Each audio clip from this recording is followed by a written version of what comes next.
Before the Honorable, the Justices of the Appeals Court, now sitting at Boston, within and for the Commonwealth. Draw near, give your attendance, and you shall be heard. God save the Commonwealth of Massachusetts. This court is open. Please be seated. Good morning, everyone. My name is Vicki Henry, and I'm your panel chief today. My pronouns are she, her, or judge. Delighted today to be joined on my right by Justice Sachs and on my left by Justice Singh. We have 6 cases on today. Several of them are impounded, and I'll try to remember to repeat this, but please don't give us confidential information. We'll use pseudonyms, for example. Each side in the appeals court has 15 minutes. For better or for worse, we do not have rebuttal here. I can assure you that we have read all your materials. We say this every month, and I feel like y'all don't believe us, but then we have to prove it to you by asking you detailed questions about the record. So I assure you we have reviewed your materials. You might see us looking at a computer screen or an iPad. That's because we try to not use that much paper here, and so all of your materials are on these little iPads. So we are paying attention to you. We're just trying to drill down on some of the factual or legal issues in the case. With that, this is the November 8th, 2024 sitting of the Appeals Court, and we'll call the first case, 2023-P-1488, Commonwealth versus Marin. Attorney Conley.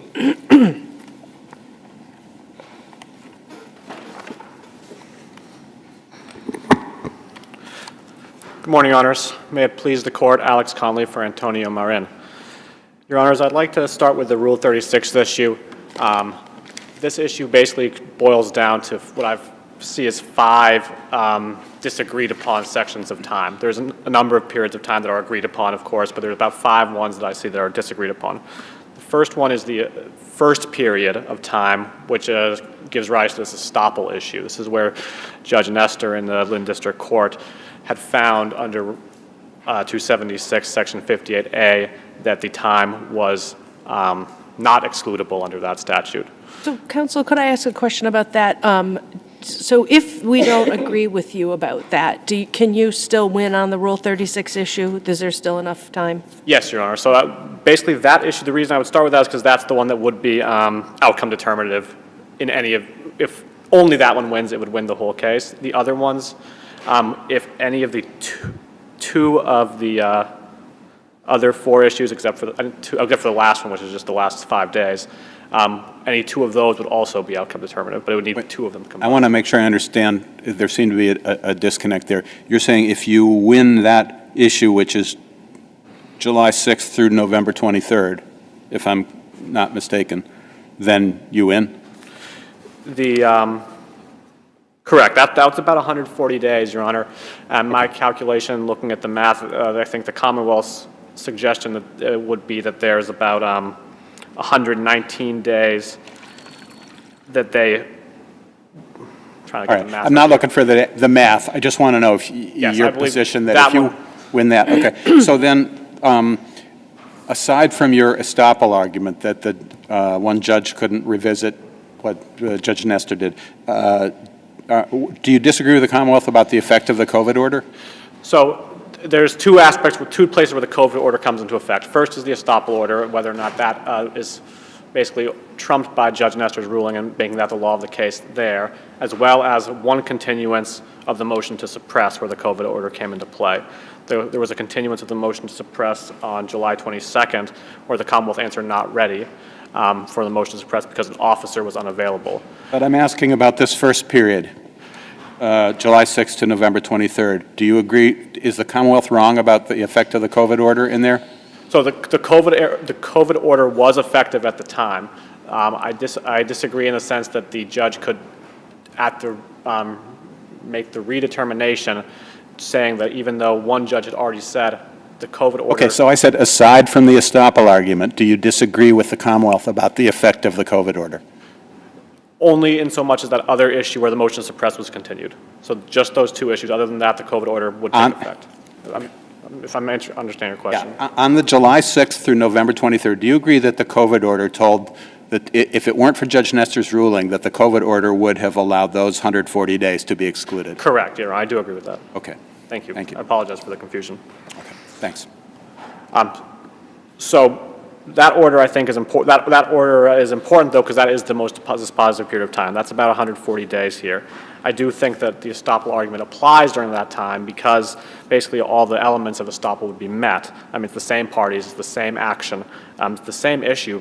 But the Commonwealth argues that the second judge inherently had authority to reconsider the Rule 36 calculation, and they cite Commonwealth versus Moore for that proposition. What do you say to that? So, Your Honor, my understanding of reading those cases is that there's no ruling in those cases specifically that Rule 36 calculation can be overturned by another judge.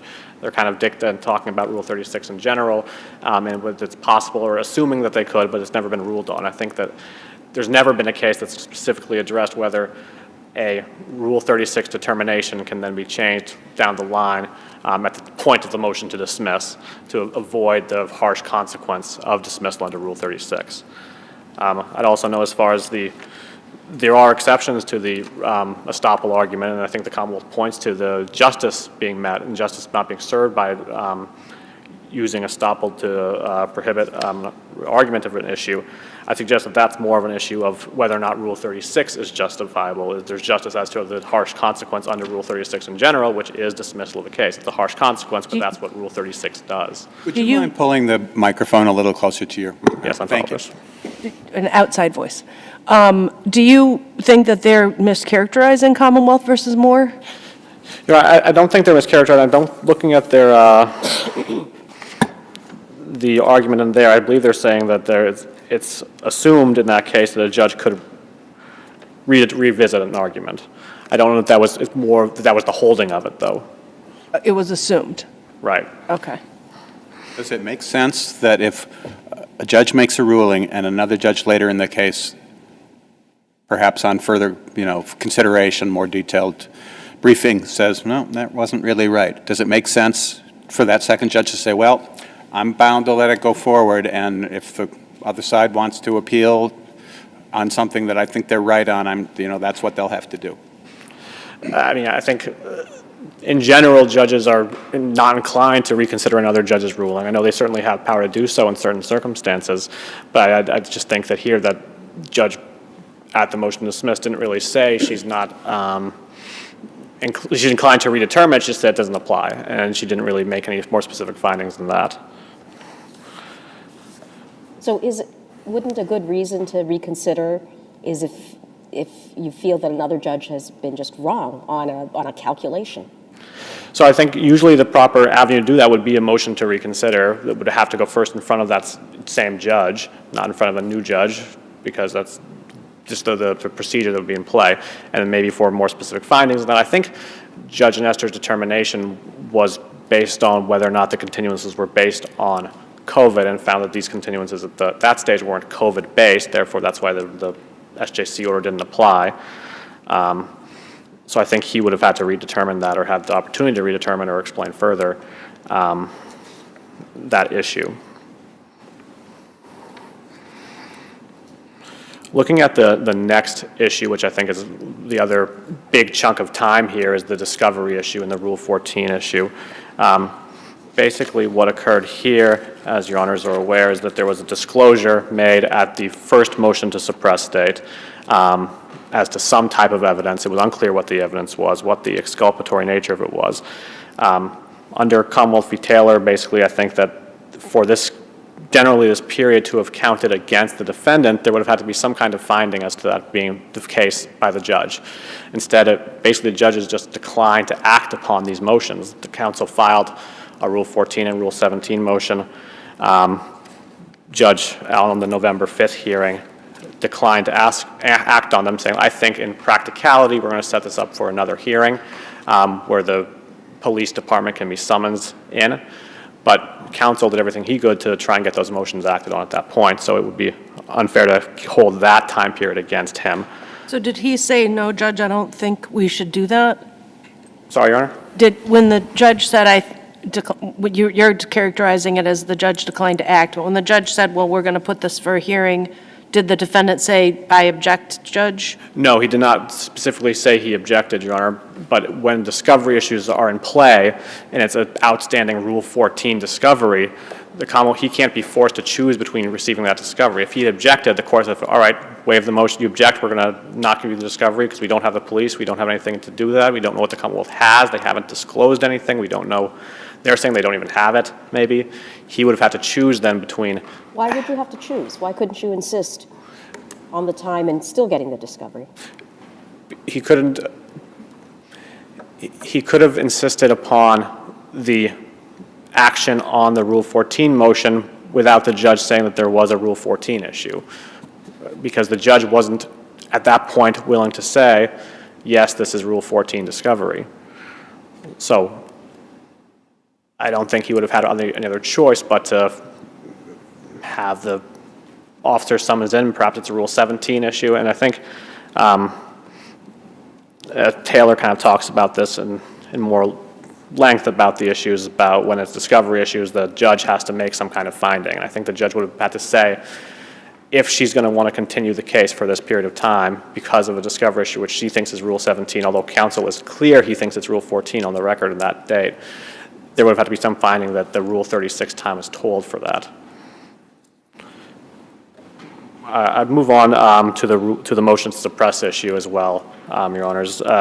This issue is about the consent, and I think there's basically two aspects of the consent here. One is it just overly ambiguous that it wasn't proven to be a voluntary consent based on its ambiguity. Did you raise that below? I'm sorry? Did you raise the voluntariness issue below? So I believe it was, the consent issue was raised in the memorandum submitted supplemental to the motion to suppress.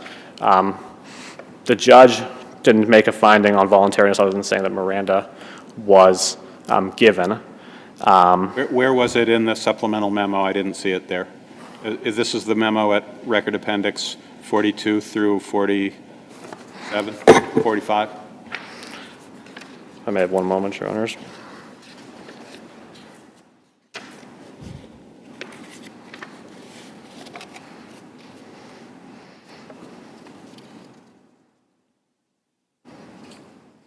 I mean, there's some general sort of boilerplate about consent must be free and voluntary, but the focus seems to be on the, Mr. Marin did not unequivocally give consent to enter the home, and the landlord was not able to give consent either. But you're not referring to his intoxication there, or the coercive atmosphere, or any of the other things you're arguing on appeal that I see. So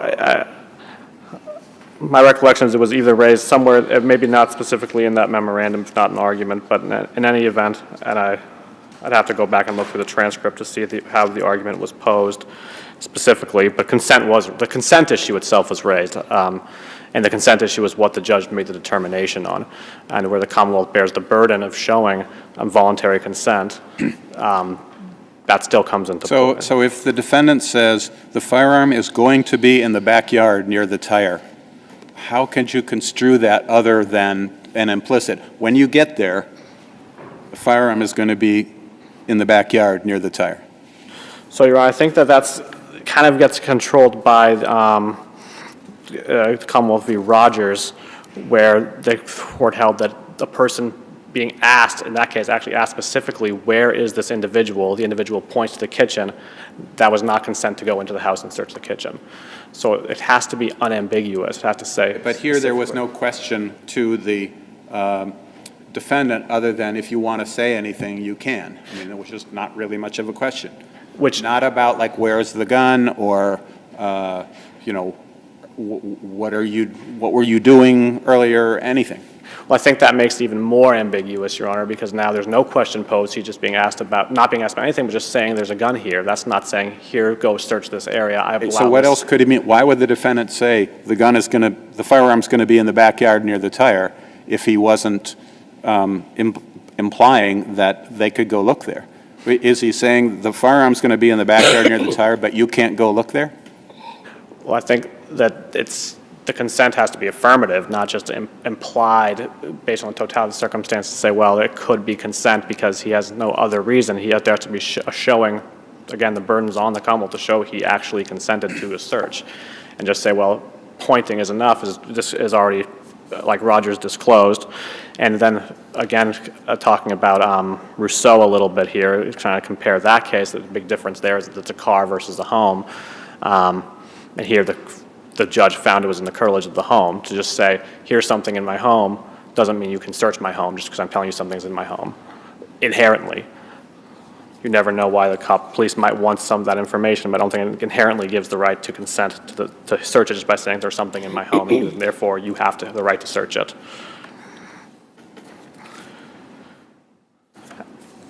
Briefly as to the other two issues, the video authentication here, clearly this isn't one of the two preferred methods for authentication where there's an individual who's actually on scene to say that this is a fair and accurate representation of what happened at that time, or somebody with knowledge of how the recording was created. Instead, it's the circumstantial evidence here. I think the key factors for this circumstantial evidence has to do with the fact. The Commonwealth cites some cases where the Supreme Judicial Court seems to be quite flexible about video coming in. Are those cases wrong, distinguishable? It's a flexible standard, Your Honor, and it's a totality of the circumstances type standard. It's not something that every case can be judged based, every case has to be based on the circumstance within that case. And here, compared to, I believe it's Davis is the case the Commonwealth cites most heavily, there's differences, and including the daylight versus the nighttime appearance of the situation, the way it appears in the exhibit that was brought in from months later still looked the same, so all you have is the same individual appearing without a timestamp. If the video were from the day before or the week or month before, would that make a difference? Well, I think it would make a difference as far as then it should have been, the date of the complaint would have had to be amended and potentially changed. The whole context of the case would have been a different defense. Seeing my time is about to expire, unless Your Honors have any further questions, I'll rest on my brief. Thank you very much. We'll hear from the Commonwealth.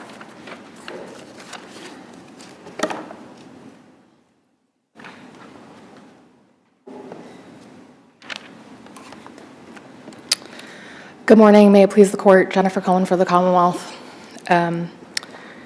If it's all right with the court, I'll start with the Rule 36 argument and address Justice Sachs's question earlier.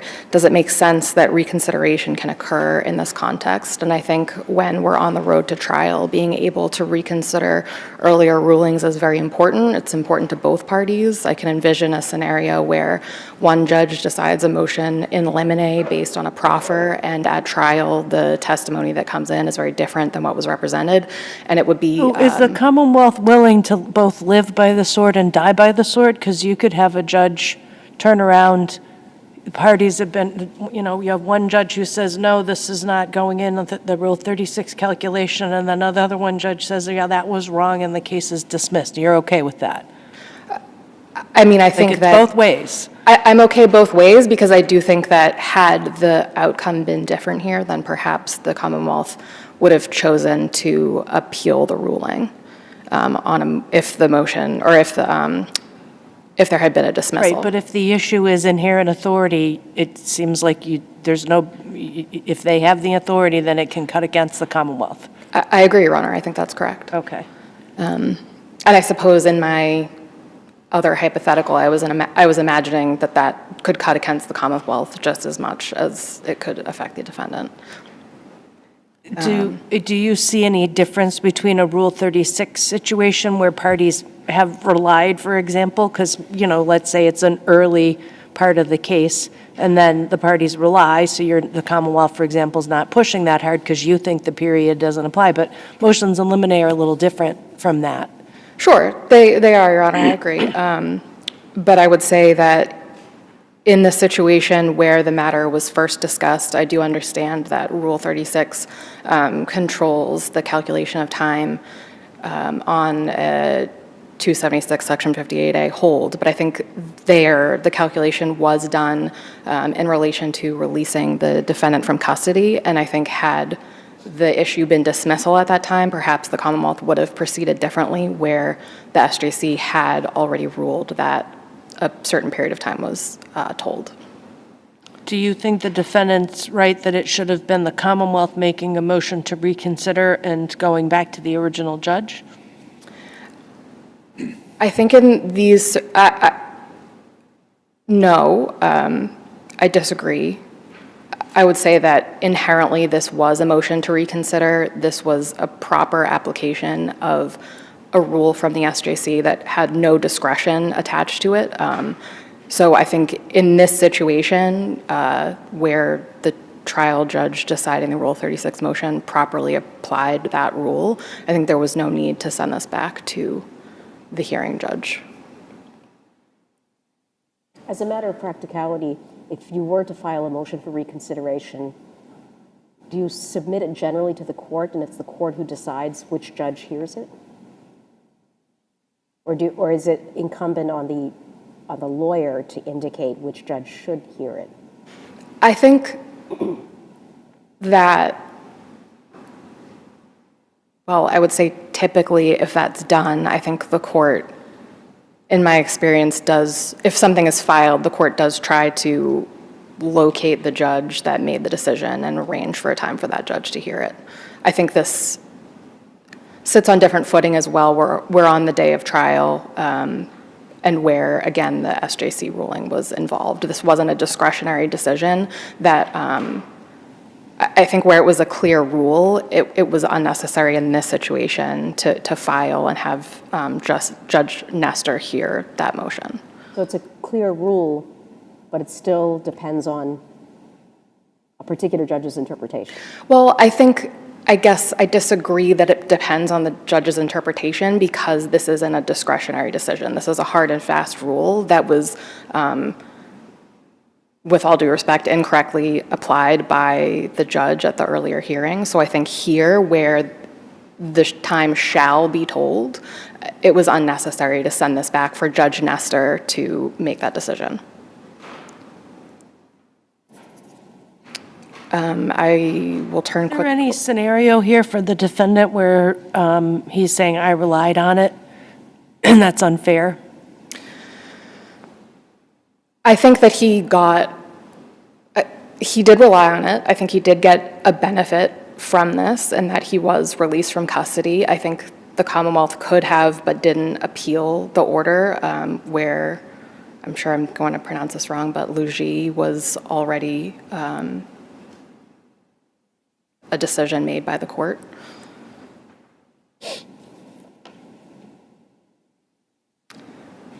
I'll turn quickly to the motion to suppress issue. The Commonwealth does think that this case is most similar to the Rousseau case, and I think even potentially more favorable, because in Rousseau, although the defendant had been given Miranda warnings, the police there did ask a question of the defendant, which was, where is this contraband? And I think in this case, the facts are very similar, and the police never So can you asked. just spell out the logic of, why him telling the police where the firearm was meant I give you permission to search there? Because that seems like one could argue it's another thought.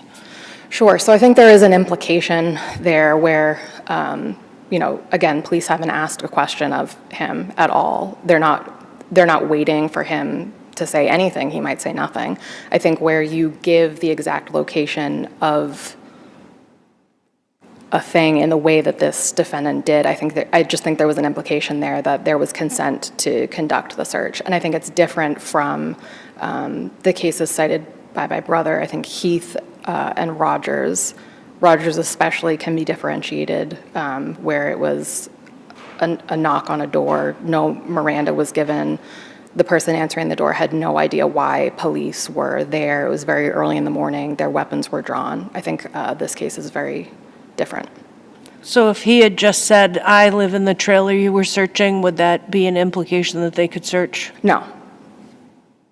What about if he said the firearm is in the backyard near the tire? Would that be consent? If no questions had been put to him and that was, Right. I think that would be consent, yes. Do you see a difference between that and the firearm is going to be in the backyard near the tire? I suppose now that you've said them both, I do think there is a difference in the wording. I think going to be implies that you're going to go there and find it. I think that However, I think if it was said the other way, I think consent can still be implied.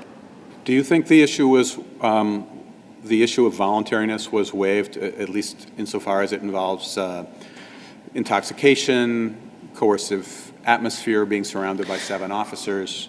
So I think I agree with my brother that voluntariness was raised, but I think it was raised in the context of coercion and not intoxication.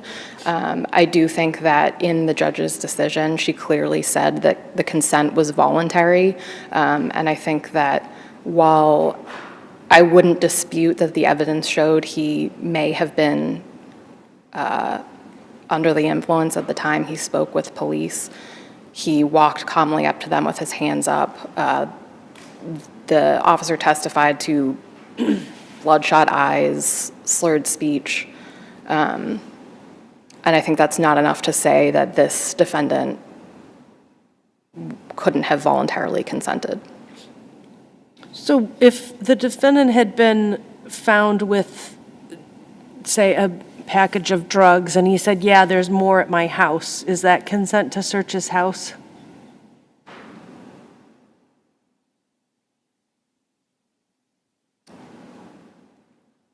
Well, I think that there's a lot of factors that would have to go into that. I think The same factors as here, just not a firearm. So he'd been taken into custody, he was placed in a cruiser, no questions were put to him, and he offered to police that I have more drugs in my trailer. Yeah. I think that could still be consent. Where's the line then? I think the line is, was Miranda given? Was there actual coercion? I think the difference is the Heath case, and I think that situation was a woman was placed in handcuffs, repeatedly asked questions about the keys to her trunk. Her companion was told to leave the scene, so she was alone. There was potential that she'd asked for a lawyer and the police had disregarded her request. I think that situation, it's very clear that consent was not voluntary. Here you have a situation where no one's asking this defendant any questions. He is in custody, but it's really up to him what he wants to say. And why does it matter that nobody's asking him any questions? I think because at that point, I'm not even sure he knew what they were looking for. Did he know they were looking for something? As far as I know, he wasn't told anything about what was going on. I think he has his hands up, he walks up to the police, they put him into custody. It's unclear if he was told anything at that point. So I think he's assuming that that's what they're looking for. He's offering it up. I think it makes right, but that is exactly actually my point. If they're already looking and he knows, then why would he even think he needs to give consent? They're already searching, so what does it matter? But I think he still didn't have to say what he said. He could have sat there silently, especially after being given Miranda warnings. So it's the volunteered nature of the I statement. think it's the volunteered nature. It's the fact that he offered it up, no questions put to him. He tells them. I think it changes the whole landscape of the situation. Right, but that's why I'm you're saying volunteered, but multiple armed police come to the area, they immediately place him in custody. He's sitting there while they're searching seemingly for quite a bit of time. So I'm not sure where the voluntariness part of it comes, right? He hasn't been Mirandized, has he, at this point? I think he's not Mirandized until he says he wants to talk. Did he say this statement before he was Mirandized? No. It was after. It was after, okay. So my reading of the transcript sort of indicates that they're just ready to take him. Yes. They're ready to take him without any questions. Yes. And that's where he was given the opportunity, listen, if you want to say something, you can say something. Right. I think they were taking their action regardless of what he said. He didn't offer any information prior to Miranda that directed the search in any way. Again, he wasn't asked to provide any information. He could have sat there silently. I think it just makes this a very different situation to where a defendant is, repeatedly asked questions, or I think it seems very clear to me that this was offered up by this defendant of his own volition. Can you distinguish between whether the statement he made was voluntary as one issue and whether the statement he made gave consent to search as a separate issue? So I think, Your Honor, raising the issue of the exact verbiage used kind of goes to, was the consent given? And I think that they are different things, because you can say a thing but not understand the implications of what you're saying, and I think that goes to voluntariness. So if he had been so intoxicated that he was unable to understand the Miranda warning, then this case would be on different footing. But I think where he voluntarily made the statement, where he said, I'm going to tell you where the gun was, tells them where the gun was, I think there was consent that was implied. If there are no further questions, I will rest on my brief. On the drug use by the police officer, the defendant argues that the disclosure regarding possible drug use of an investigating officer falls squarely within the automatic discovery requirements of Rule 14. Do you agree with that? I think the Commonwealth is required to provide the information within its care, custody, control. I think the Commonwealth did provide initially the disclosure of, the basic facts that it was aware of. Throughout the progression of the hearing, more information became available to the Commonwealth. When it did get the internal affairs investigation results, it did provide another disclosure. I think at the point where the Commonwealth had the information and the defendant was waiting to get that information, I think it's about 29 days, I would agree that that would be included time. But prior to that, I would say that this wasn't information, it's unclear if the internal investigation was ongoing.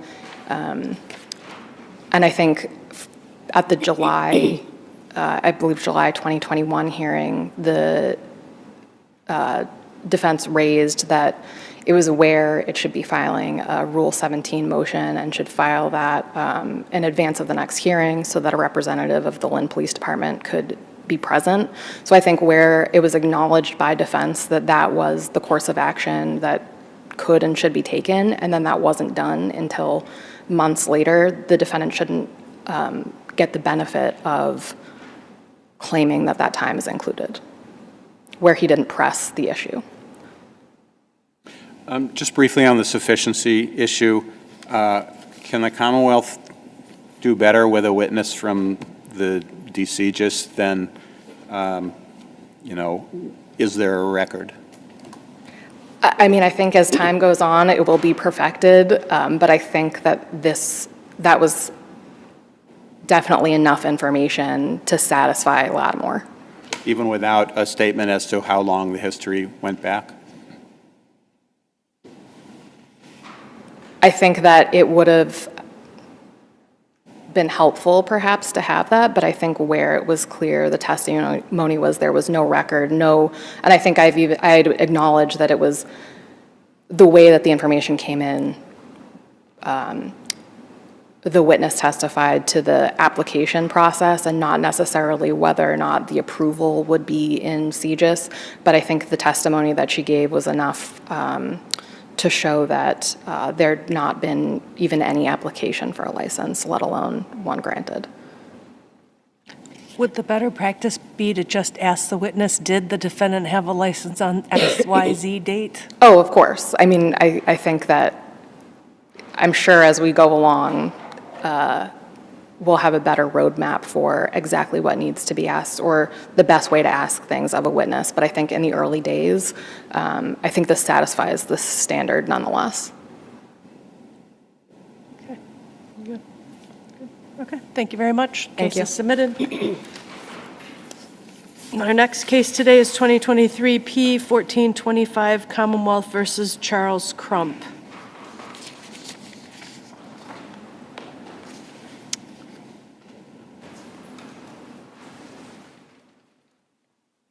Sure. Are they coming in now?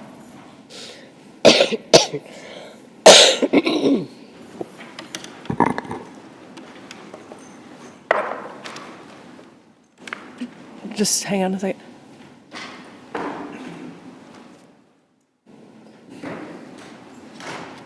Are they coming in now? We're just going to pause. I think some students are coming in to observe, and that door makes, it's like hermetically sealed. It makes so much noise. I can't hear a thing you're saying when people are opening and closing it. Sure. And it seems like it's quite a number of students.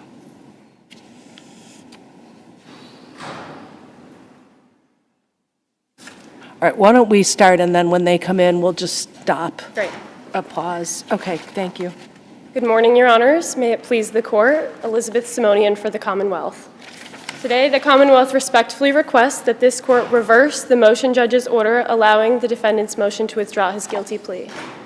This case is simply about a Hallinan claim that spiraled out of control. What was properly before the motion judge was a second-pronged Scott-Ferrara claim where all the motion judge needed to do was consider where the defendant proved a reasonable probability that had he known of the inadmissibility of the breath test, he wouldn't have gone to trial.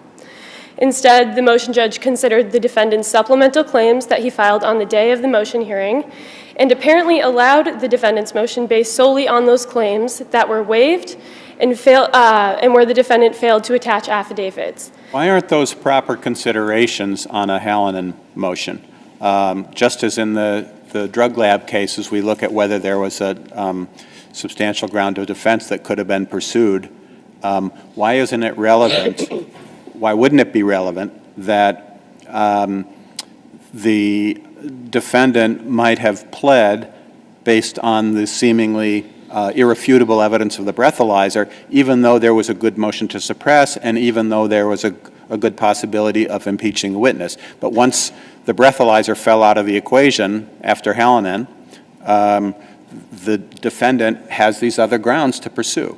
And so why is it improper to consider those not as separate claims, but as part of the whole, we're supposed to look at this with a wide-angled lens. Is there a reasonable probability that the defendant would not have pled? Sure. So that starts us with our waiver issue.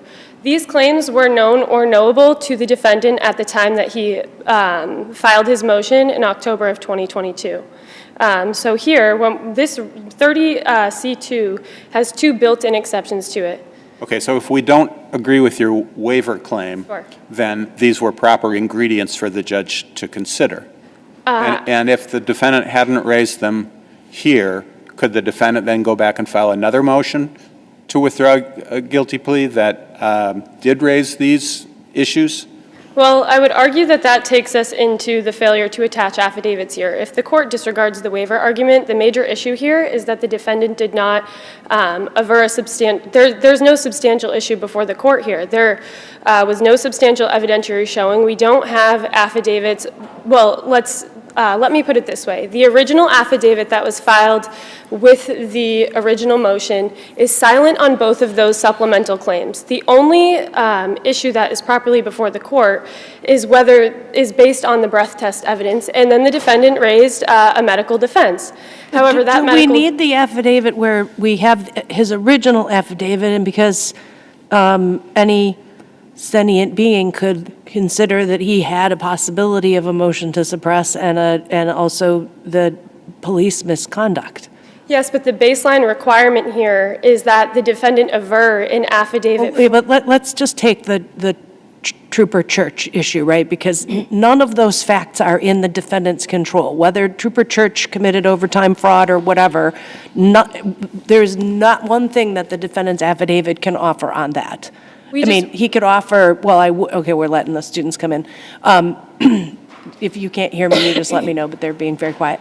If he just said, you just think he needed to say, I would have considered the trooper had this big fraud history? Because anybody could say that. You're right, anyone could say that, and at this point, we don't have any information. It's the defendant's burden to come forward with evidence to show that Trooper Church was involved in that fraud So let's pause on that for a minute, though. So is the Commonwealth's position that it didn't have any burden to disclose that Trooper Church had this overtime fraud situation? So if we're looking in the Brady context, Brady applies up until the time that the guilty plea is entered. And if we're talking exculpatory evidence, the Commonwealth didn't have any exculpatory evidence in its possession, custody, or control at the time that the defendant pled guilty. So you're putting a pin there. So if the day after the defendant pleads guilty, the Commonwealth finds out that Trooper has this whole massive background, the Commonwealth has no burden to tell the defendant? I would say that we don't know exactly what Trooper Church did in this matter. All we have are unsworn news articles that the defendant attached to his supplement stating... But this is, sometimes the Commonwealth, and it's not just you, talks about possession, custody, or control. And at least in the civil context, if you can ask for it, then it's in your possession, custody, and control. And at least in the argument this week and last week, it seems like maybe the Commonwealth is not agreeing with that position, which is a little concerning. I'm sorry, can you... If you could ask for the information, like let's say, for example, the information is at my doctor's office and I have the right to ask for my medical records, in the civil context, those medical records are in my possession, custody, or control, because all I have to do is ask. And here, the Commonwealth could just say to the police department, is there a problem with this police officer? Right? Because there's a lot of newspaper articles that list every one of these troopers that was implicated. Correct. And so at that point, the Commonwealth could ask. And I don't know that it's a good policy for us to say, oh, you didn't ask, that's fine. Don't ask, don't tell, that's okay. I would argue here that the Commonwealth has done some record checking. We have checked our lead portal. There is no evidence there of Trooper Church in any misconduct. We have also checked the Post Commission, which is a public database. There is also no record of Trooper Church in that database as well. We have no records that Trooper Church was actually Right, but you could ask the police department, right? We could. You're correct. However, that information, yes, we could have asked, but at the same time, the defendant could have filed a Rule 17 motion for post-conviction discovery. We have a letter here that's saying the Commonwealth didn't turn over exculpatory evidence, but if Brady doesn't extend to the post-conviction posture, then, and we don't have that evidence. I don't know, I've said this probably too many times, but, a large portion of our country is ready to overthrow the government, and it seems like the government should just always be a good actor, at least. In retrospect, I do agree with you, Your Honor, that the Commonwealth could have asked. The Commonwealth could have asked, but again, You go ahead. The Ferrara-Scott-Hallinan analysis is supposed to look at the circumstances as they existed at the time of the plea. Correct. With the one additional ingredient that we pretend the defendant knew at the time that the breathalyzer test would not have been admissible. Yes. So when did anyone learn of this trooper's involvement in the overtime scandal? As far as I know, the issue was raised in the supplement. The Commonwealth became aware of Trooper Church's credibility when this issue was raised for the first time in that supplement. Okay, but I'm talking not about months, but years. The time of the plea was 2013. Correct. Was there any suggestion that anyone knew of the trooper's alleged overtime fraud? As far as I know, the Commonwealth was not aware of the Trooper Church credibility issue at that time. Or was the defendant aware of it? I don't believe the defendant would have been aware because the allegations made came out well after the fact, but then again, that goes back to the point that if the defendant wanted to properly raise these issues before the court, they had that information in their possession. Those articles that came out alleging Trooper Church's misconduct, they predated the plea. They came out in 2019 and 2020. Right, but if you're saying they had it because they had already searched and found them, because if it's just that they're on the internet, then you both had them. But again, we don't know what exactly Trooper Church did in this matter. We just have news articles alleging that he was disciplined. Right, but this is the point, though. The minute the Commonwealth, and I'm referring to all of the assistant district attorneys, sees that there's a trooper scandal, do you think that the Commonwealth, like in an ideal government situation, that the Commonwealth would say, wow, we really better make sure that we don't have credibility problems in any of our cases, and that the Commonwealth should proactively cut off any potential unjust testimony or unjust convictions? Or do you think the Commonwealth can just sit back and let the defense counsel do all that work? No, I don't agree with you. It's difficult here because again, we don't know exactly what he did. So at most, all of this, had the defendant even known at the time of the Trooper Church credibility issue, at most, and he went to trial, assuming he would have averred that in affidavit form, that had he known of the contents of these unsworn news articles, he would have gone to trial. At most, if we're looking at matter of grand jury and the defendant can prove that there were prior false accusations, if that could actually be proved, at most, all of this evidence would do is be used as impeachment testimony. And then it would be for the judge to determine whether that evidence could come in, and then it would be the jury's function to weigh the credibility issue there. So at most, all it is impeachment evidence. It wouldn't go as far to take Trooper Church from taking the stand. And in any event, the defendant argues that Trooper Church actually made false representations under oath in this very case, and they give an example where he said something didn't happen in one place and he said it did happen in another place. So as my sister argued, I believe footnote 2 of her brief, she alleges that the misconduct could have occurred in this case and tied to this case based on the fact that the trooper checked off in the Oates-Batts completion record. I believe that is page 108. All I want to know is if you agree there was a false, I don't need all the details, it's in footnote 4 of hers, but do you agree he made a false statement in this case? I do not agree. I don't agree based off. You agree that he provided contradictory information in this case?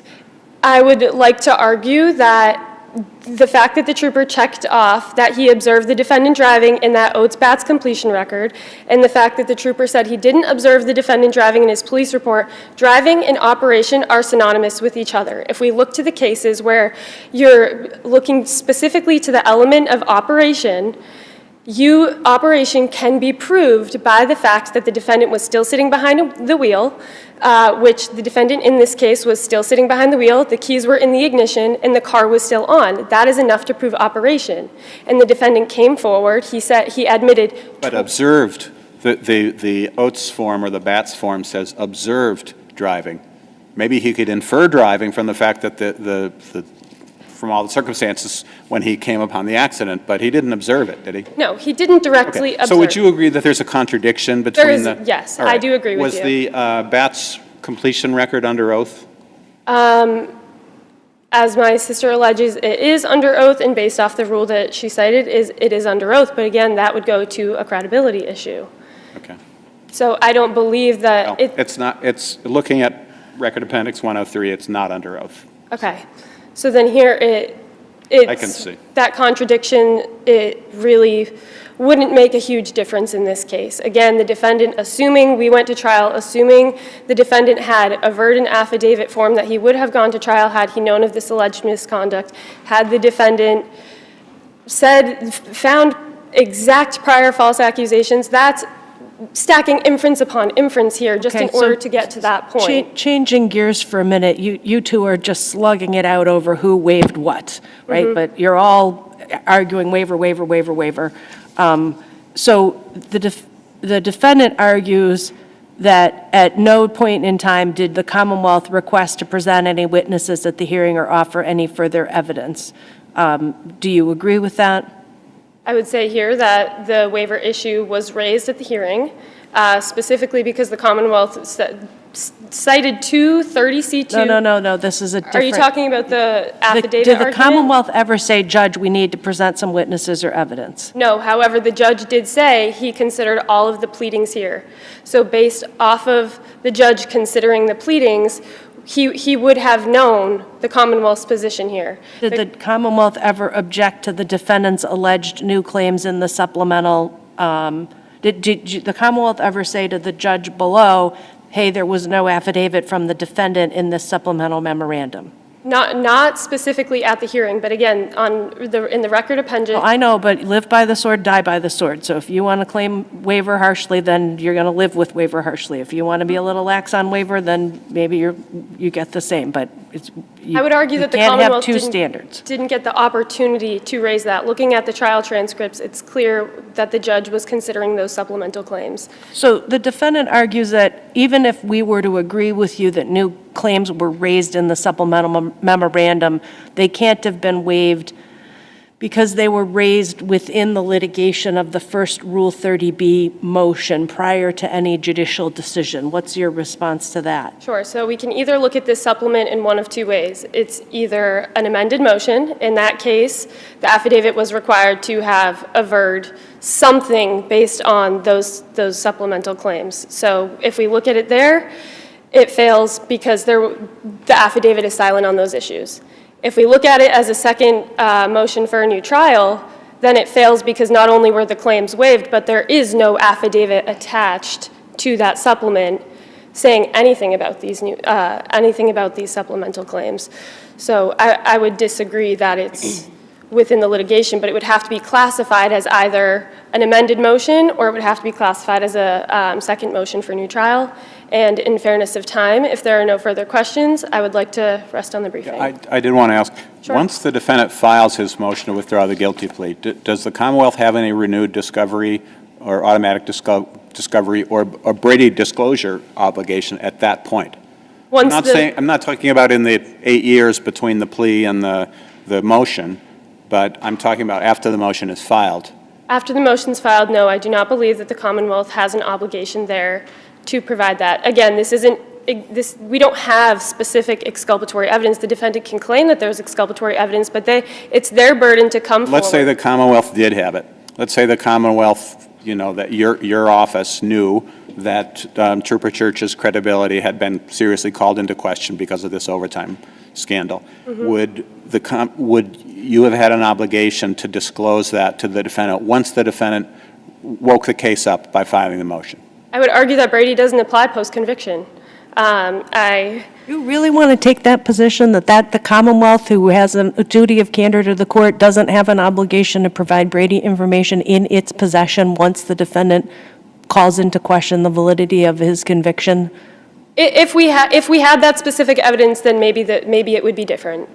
So, Your Honor, you are correct. Maybe the Commonwealth doesn't want to take that exact position, but again, we don't have that evidence here.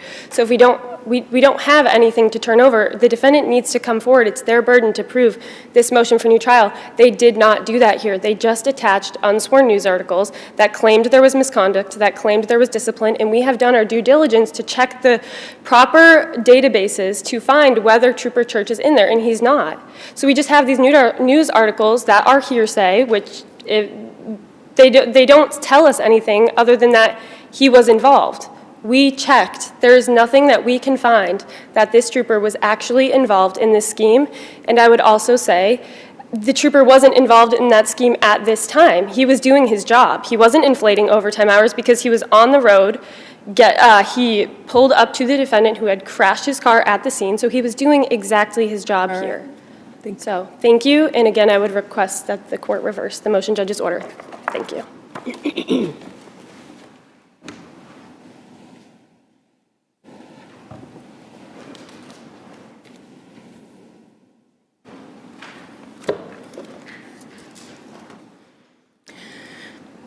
Good morning, Your Honors, and may it please the Court. My name is Erica Bruno. I represent the defendant, Mr. Charles Crump.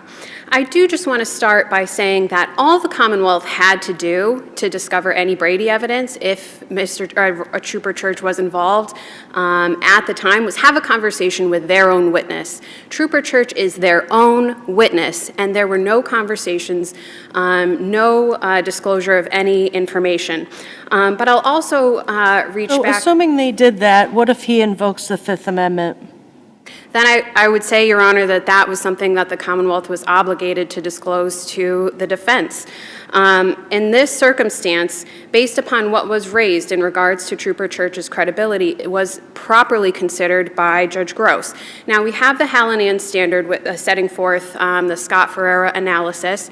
Of course, the Commonwealth has conceded that there's the conclusive presumption afforded to Mr. Crump because of the Office of Alcohol Testing's behavior. So on the information that's in the supplemental motion or whatever it's called, but the church issue and the other issue, do we go through a full Scott-Ferreira-Hallinan analysis, or do you get the first prong on those? Or do we just not do that because the point is it's a consideration in the original basis for the motion? Exactly, Your Honor. So it's that one. Yes, Judge. The defense's responsive supplemental memo was completely responsive to all of the arguments put forth by the Commonwealth. So the Commonwealth opened to the door by arguing that there was overwhelming evidence in sole reliance on the report by Trooper Church. The defense, in response, argued that the evidence put forth by Trooper Church was not credible. Do you agree that the analysis focuses on what the defendant knew at the time of the plea? I'm sorry, Your Honor, could you repeat that? Do you agree that the analysis focuses on what the defendant knew at the time of the guilty plea, other than the later acquired information that the breath test was inadmissible? I would say yes, Your Honor, but in this circumstance, this is pulling forth additional misconduct. I think there's a confluence of issues here. But the issue on your motion is whether the defendant would. Is there a reasonable probability that he would have pleaded guilty if he had known that the breath test results would be inadmissible? If he didn't know of the trooper's alleged misconduct at the time, then how could that be a consideration to whether he would have pleaded guilty? Judge, the standard is for whether the... I'm not saying you might not have some other way to raise the issue of the trooper's misconduct, but I'm asking if the defendant didn't know it at the time, and we have no evidence from plea counsel or the defendant that he did know anything about Trooper Church's credibility at the time, then how can that be part of the Ferrara-Scott-Hallinan analysis? Yes, Judge. What the standard requires is for the judge to consider the facts that have been presented, whether there's other overwhelming evidence of intoxication. That inherently requires the judge to evaluate the credibility of those facts. And what the credibility of the facts as they looked to the defendant at the time of the plea. Even at the time. What case says that the judge can look at what we know today rather than what the defendant knew and his counsel knew in 2013 when he pleaded guilty? Judge, I believe that's Commonwealth versus Lavranenko, 473 Mass 42, 2015. But even at the time what in Lavranenko says that? I'm sorry, Your Honor. What in Lavranenko says that? So the Lavranenko says for the judge to determine whether based on credible facts that there was a reasonable probability that the defendant would have taken the case to trial. And so the judge is inherently considering whether there were credible facts for, whether the judge should be relying on credible facts that were presented by the Commonwealth. And so we can exercise 20/20 hindsight and say, based on what we know now in 2022 or 2024, it looks like the trooper's credibility was destroyed, and therefore we can pretend that the defendant would have considered that in 2013. Well, Your Honor, even saying I do agree with you that the standard would require Mr. Crump's, an analysis of Mr. Crump's decision at the time of his plea, I do think that it was reasonable for the judge to consider what had occurred with Trooper Church here.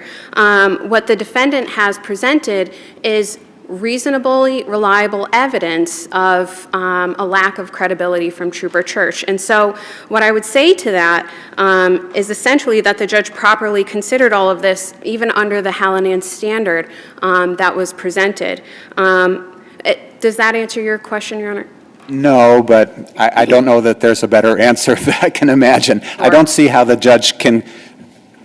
we're trying to reconstruct what the defendant would have done in 2013 if he'd known that the breath test results would be inadmissible. I don't know, we're supposed to take a wide-angled lens, says the SJC, but I don't see how that can encompass what the defendant learned later, whether it was in, 2018, 2022, whenever. At least without doing a separate analysis under Ferrer, Scott Hallinan.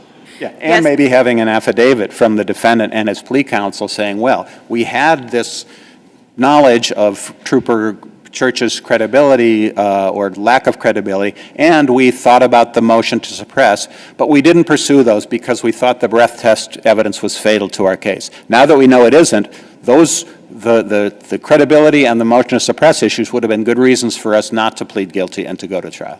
Well, Judge, we did also raise the newly discovered evidence issue in this particular motion. And so even if what the court has the legal authority to do is to consider whether there's another legal basis in the record for the judge's decision. And I would point the court to the Brescia decision, where in that particular instance, there was a question after trial as to the credibility of a key witness.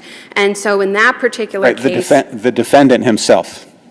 Yes, but ultimately, the issue there was an issue of credibility that was learned after the fact, after learning of the key important facts that had been alleged. And so what I would say to that is essentially that the court could consider an extraordinary confluence of factors. And I think that's what was presented here. We have the breath test misconduct. We have the misconduct of Trooper Church, not just in the overtime scheme, but also based upon decisions from other district court judges. So you say the plural there. I see one decision. I apologize, Judge. Your Honor, yes, it was one district court decision from an arrest that was made just 3 weeks prior to Mr. Crump's arrest. And so this was... Is there any reason to believe, I mean, we don't have an affidavit from Mr. Crump saying the Trooper Church bullied me or Trooper Church did anything improper in this case. Why should we assume that whatever happened in that other case happened here as well? Well, I don't think that it's necessarily requiring an assumption, Your Honor, but I will say is that I think it's a reasonable inference that Trooper Church asserted a type of behavior that was aggressive. So if he did it once, he did it again. Well, I think it would be fair for the judge to consider when he's analyzing the facts that have been presented by the Commonwealth. The Commonwealth argued that there's overwhelming evidence of impairment here. And in the lens of the judge... Relying on Trooper Church's police report, which says that the other officer was with him, the other trooper, I forget his name. But Judge, there was no evidence presented by the Commonwealth from the other trooper. The Commonwealth did not ask to present oral testimony by that trooper. They did not present an affidavit from that trooper. They did not present an affidavit from Trooper Church. They did not make the record. And so what we have here is nothing disputing Mr. Crump's statement that he would have challenged his case, and there's nothing... Where did he state that? I'm sorry, Your Honor. He stated that he would have challenged his case in his affidavit, and that is in the record. I'm sorry. Right, but he doesn't say anything about I would have challenged, I would not have pled based on Trooper Church's lack of credibility, or I would not have pled because I thought my lawyer told me we had a good motion to suppress. Well, I think... It doesn't say any of those things. So my position is that the affidavit that Mr. Crump submitted clearly encompasses other potential challenges had the case been permitted to move to trial without the breath test result. What Mr. Crump says is that he would have fought his case. And what was available to Mr. Crump that was completely foregone was this potential motion to suppress not only the statements at the scene when he was immediately put into cuffs, pat frisked, and then interrogated, but also the statements at the police department, which were cat out of the bag statements. And so what I'm saying, Your Honor, and then on top of that, inherently, what is encompassed in a motion to suppress and what's at trial, the heart of the matter is the credibility of this trooper. And we cannot put our heads in the sand and pretend that there isn't this other evidence in question as to Can we also consider, as we look at his report, that there was another trooper that was with him the whole time? And shouldn't we, can we at least consider the possibility that if Trooper Church's credibility was destroyed, that the Commonwealth at trial would not have offered Trooper Church's credibility testimony, but the other troopers? Just like the Commonwealth wouldn't offer Annie Ducan's testimony at trial about whether the powder was cocaine. But that trooper that evidence wasn't presented by the Commonwealth. They had full opportunity to present that in their motion, in their opposition. They had an entire year to prepare an opposition, and they didn't present that. Because we do have cases that say it was fine not to grant the new trial because another trooper was there. Wood and Elves both say it. So, but you're saying here they didn't take that tact. Correct, Your Honor. They did not take advantage of any opportunity to present that. They had a year. What I don't see you account for, and what the motion judge definitely should have had before him, was that the defendant received an unbelievably generous offer that took an potential OUI 4 to an OUI 3 and permitted him to serve fully concurrent sentences with other convictions. What do we do with that? Judge, Your Honor, the judge did consider the benefit of the plea. That's transcript I-9 through I-10. And what I would say to that, Your Honor, is the breath test was incredibly overwhelming evidence that tainted the entire defense mindset in this case. And as a result of that, instead of fighting his case, this defendant was sentenced to 2 years in jail. That's not anything to sneeze at. He was sentenced to 2 years in jail. Concurrent with a sentence he was already serving. How much time did he have left on that sentence? I'm not sure how much time he had left on that sentence, Your Honor. I believe it was a minimum mandatory 150 days. I don't know how much time he had left. But to extend for an additional 2 years, this was not something minimal that he was going to plea to. It's not as if this was probation. And especially had there been these viable motions to suppress, and on top of that, these issues that go to the heart of the credibility of the trooper, I think that's absolutely something that the defendant would have reasonably challenged. He's going to jail. Why wouldn't he try to fight for his freedom? I think that's absolutely reasonable, and that's what Mr. Crump attested to in his affidavit. Additionally, Your Honors, what I will say is that the Commonwealth had a full opportunity to prepare here. They did not ask for a single continuance. They had many opportunities to do so if they wanted to seek to put on other evidence. If they wanted to pause the hearing, all they had to do was ask the judge to say, Your Honor, I would like an opportunity to speak with my officer. Your Honor, I'd like to move to continue this hearing so that I can present oral testimony. Your Honor, I'd like to move to continue this hearing so that I can have the trooper sit on the stand. They did say repeatedly we're not prepared to answer the supplemental motion, and the judge was having none of that. But, Your Honors, they did not file anything in writing. All they simply said was they weren't prepared to address that. So you filed your memo on Friday afternoon or whenever it was, and the hearing was Tuesday morning after a long weekend, wasn't it? The Commonwealth filed their opposition after our motion to vacate had been filed for a year. They filed theirs on the Friday. But we're talking about whether the Commonwealth had a fair opportunity to respond to the points you made in your supplemental memo, right? And that was filed on a Friday? No, our supplement was filed on the morning of the hearing. Their opposition was filed the Friday before. So they filed their opposition on a Friday. Oh, I see. And we filed our supplemental memo the Tuesday morning of the hearing. And if they had wanted more time to respond, Your Honor, they simply could have asked for it, but they didn't. And do you agree that the two issues the defendant raised in the supplemental memorandum were known or knowable when the defendant originally filed his motion? Well, I don't think we can say that it was known or potentially knowable, but it's not the obligation of the defendant to go searching for Brady evidence. Simply because the defendant learned of it at a late hour, that's not the obligation.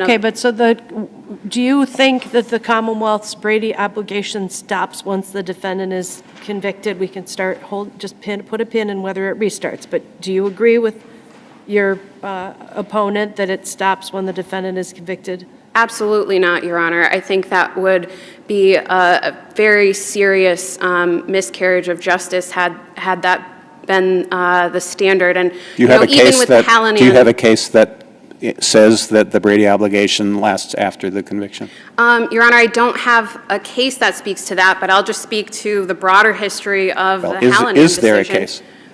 I'm sorry, Your Honor? Is there a case? Well, I'll point the court to the Hallinan decision, because in the consolidation of all of those breath testing, which is exactly why we're here, what was uncovered was years after the fact of when all of these defendants pled, and it was discovered that there was the continuing Brady obligation. Trooper Church didn't get charged with the crime, right? His discipline was internal and maybe paying back some money. We don't know, and I think that's part According of the to the problem. newspaper articles you submitted, right? Yes, but we don't know what the full extent or the history is there. But what I will say, and I do realize, Your Honor, and I did forget to point out that as far as the Office of Alcohol Testing record that was submitted, that is submitted under the pains and penalties of perjury under a statute, Your Honor, and that's General Laws, Chapter 90, Section 24(1)(f) to Section 3, where those are that statement of whether he was observed driving was pointed to under the pains and penalties of perjury, Your Honor. The form itself omits the statutory requirement? It does. And so there is on the breath test machine itself, there's an option to select signed under the pains and penalties of perjury. And so that's how the officer does that. But the statute mandates that all of those reports that are submitted. Do you think it matters whether there's a statute? I mean, don't you think that we just generally, that the police have an obligation when they fill out a report to tell the truth? Yes, Judge, I do. That's as implied as the permission to consent in the other case. Yes, Judge. And even with the filing of an application for a complaint, those are also submitted under the pains and penalties of perjury. So we could similarly hold a police report submitted for an application as to the same standard. And I do see I'm out of time. I will ask Your Honors to affirm. Thank you. I had one further question. Yes, Judge, Your Honor. On pages 16 and 17 of your brief, you say that according to that the evidence shows that the exclusion of the breath test result would have impacted counsel's recommendation whether to accept a plea. That's the phrase numbered 4 on page 16, and then about a third of the way down the page on page 17. Yes, Your Honor. Is that what the record shows? Yes, Your Honor. So the defendant had submitted an affidavit from prior plea counsel. Right, page, record appendix 58. And it's record appendix. And what does it say? Page 58. Last paragraph.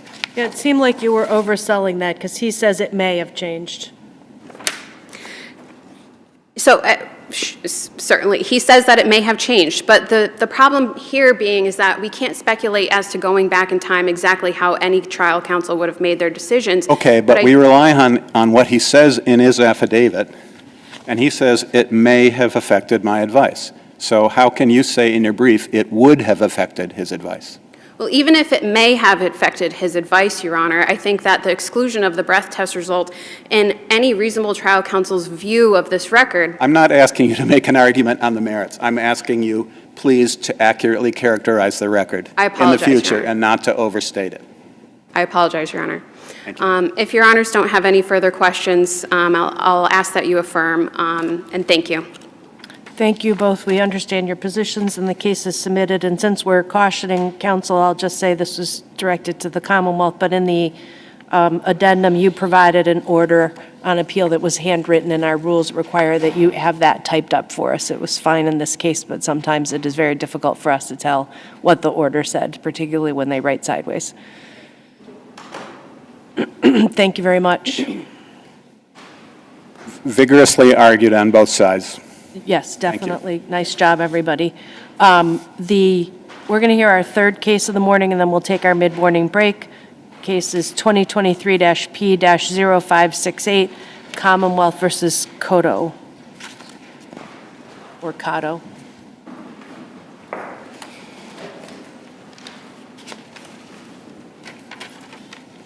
Let's just give our students a minute to file out.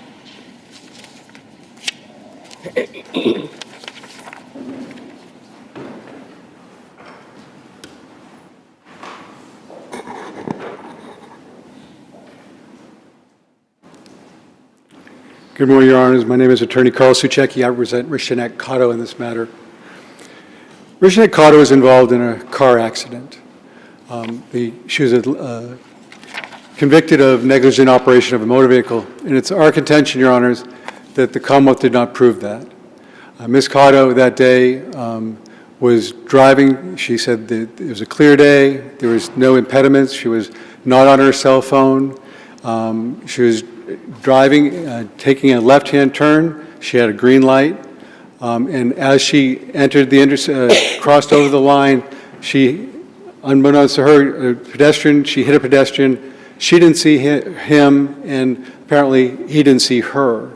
And as the video will show, the pedestrian walked. He had a red "Do Not Walk" sign. Walked through it. What was the evidence about why she didn't see him? Well, there was the defense evidence was that there's an A-pillar on the. But the A-pillar might have blocked the visibility for maybe a second. Correct. One can see from the video that there was a clear line of sight from the driver to the pedestrian for quite a while before. Well, that's from a view from a camera, Your Honor. But from the view of Ms. Cotto might be different. In fact, Officer Roderick. We can see the windshield of the car, and we can see what angle it's at, or not we, but the jury could infer that that A-pillar was not blocking the view of the. Well, in addition to the A-pillar, there was also the subject of Ms. Cotto's height, which Officer Roderick conceded when he was on cross-examination that they did not consider her height in the factoring of what she could or could not see, and she's short stature. The jury can't infer that she could have seen anyway, or that if she couldn't see a pedestrian who was in a crosswalk, 30 feet away from her when she made the turn and once the A-pillar was out of the way, that if she was short enough that she couldn't see a pedestrian at that distance, then maybe it's negligent to be driving, or maybe she needs to raise her seat. I think sometimes just the fact that a mere accident has happened doesn't necessarily mean there's negligence, and in this particular. Couldn't the jury not infer from the video that the defendant either was not looking and didn't see the pedestrian in plain view, or that the defendant saw the pedestrian and somehow didn't stop, whyever that might be? I don't think, Your Honor, based on these facts, a rational jury could come to the conclusion that sometimes an accident is just an accident. And the pedestrian, and this is all inference on my part, but she's taking a turn, and there's a red, "Do Not Walk" sign, and there's a pedestrian coming to the sign, and she's got a green light. She's taking the turn. Pedestrians do that all the time, and you have to take that into account as a driver. Correct. But also something to consider, but not, is that after this accident, the city of Taunton changed the intersection. Instead of just being one lane, they made 2 lanes. They made arrows in the road to suggest you take a left turn here.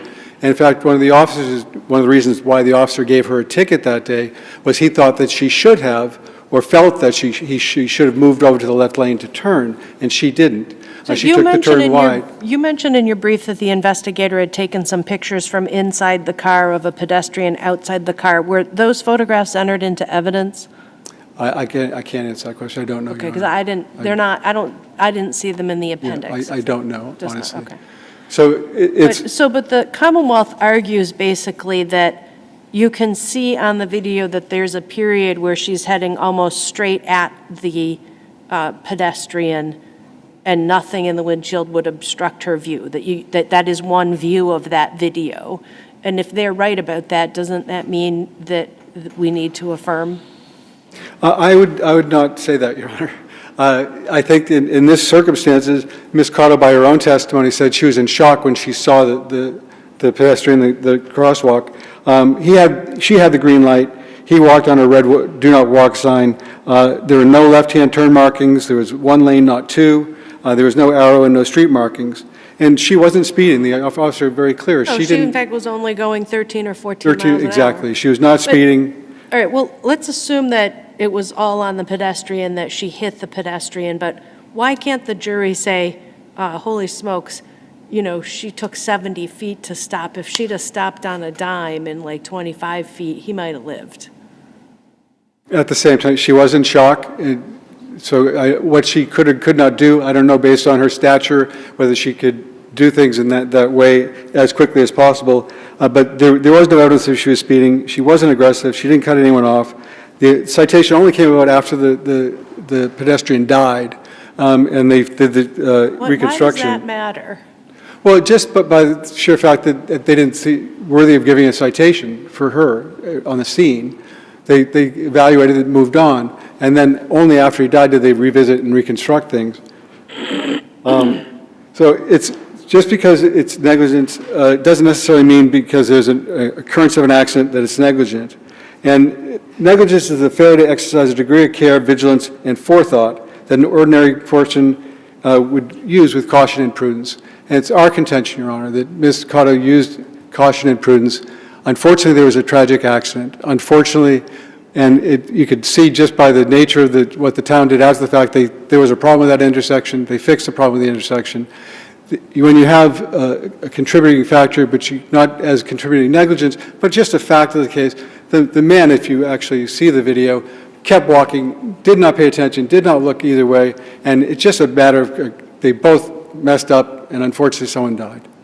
So it's our contention, Your Honor, that Ms. Cotto should not have been found guilty of negligent operation of a motor vehicle. If there's no further questions, Your Honor, I'll rest on my brief. Thank you. We'll hear from the Commonwealth. Good morning, Your Honors. Henry Souza on behalf of the Commonwealth, Assistant District Attorney for Bristol County. Your Honor, the Commonwealth is asking that you affirm the lower court's denial of the motion for directed finding, applying the standard and looking at the evidence presented by the Commonwealth in a light most favorable to the Commonwealth. I think it's clear that there is sufficient evidence for ordinary negligence. Here, the Commonwealth's position was then, as it remains now, that Ms. Cotto had the ability and opportunity to perceive, identify, and avoid the collision with the pedestrian. The video that was submitted by the Commonwealth is the trial exhibit. And I think in this circumstance, it truly says 1,000 words, and negligence oftentimes can be a circumstance where you know it when you see it. So you say, or can you, is it fair to say there was a right-hand lane on High Street when there were no lane markings and she was the only car? If you, in close review of the video, prior to Ms. Cotto's vehicle beginning through that left-hand turn, proceeding through the intersection, traffic is stacked up in 2 lanes. Right, no, I know, but by the time she comes along, there's not another lane of traffic, and she's just sort of there. I mean, there's a major intersection near my home where, whether it's 1 or 2 lanes kind of just depends on the mood of the first car. Yep. And certainly there's something to be said about custom versus the plain appearance of the intersection.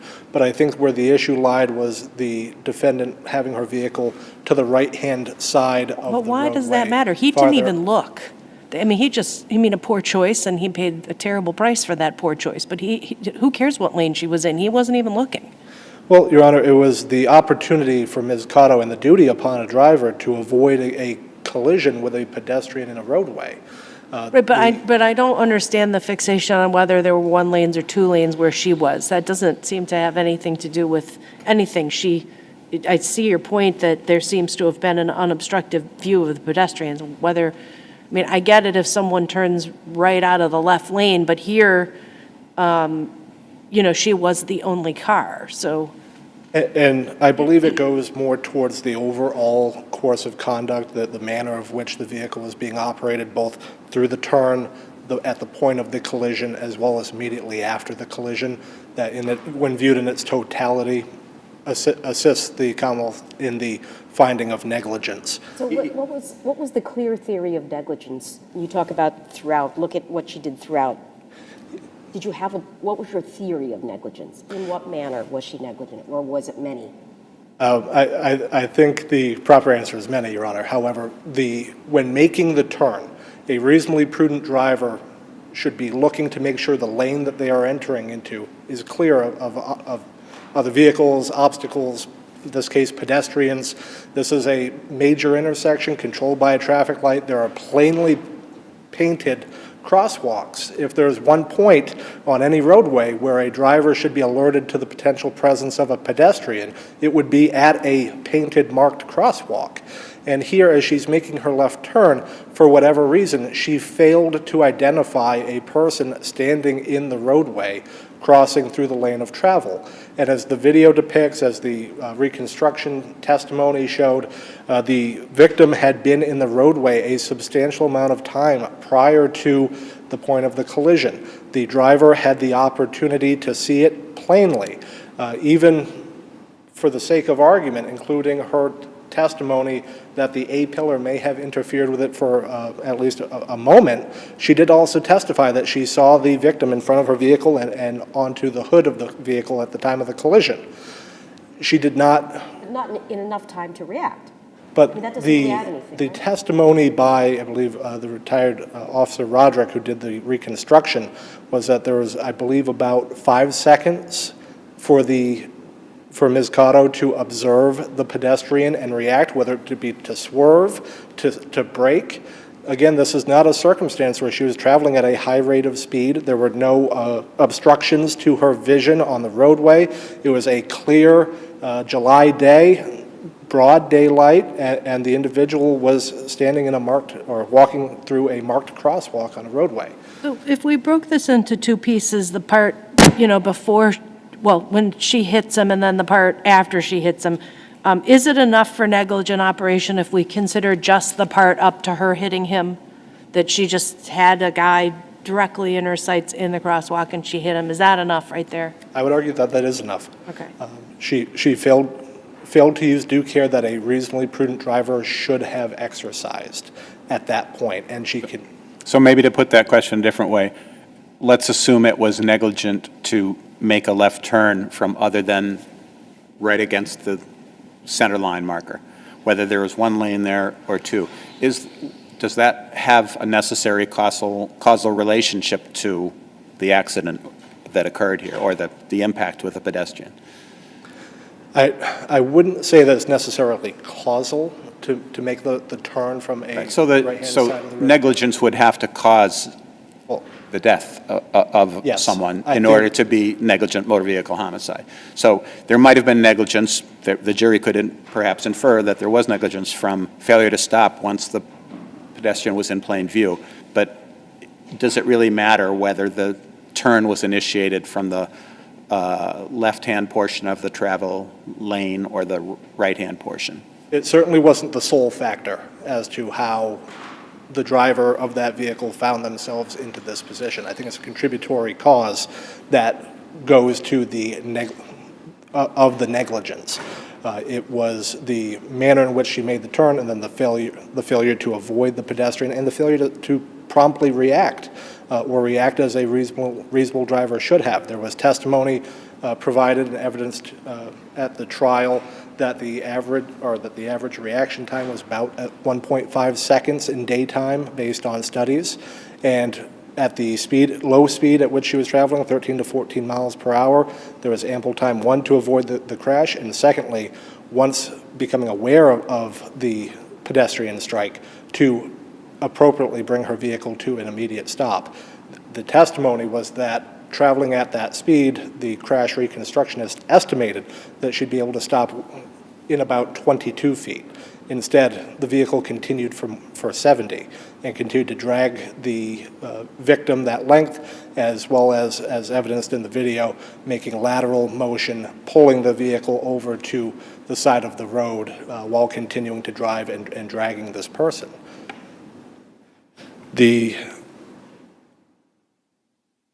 Excuse me, just one moment, please.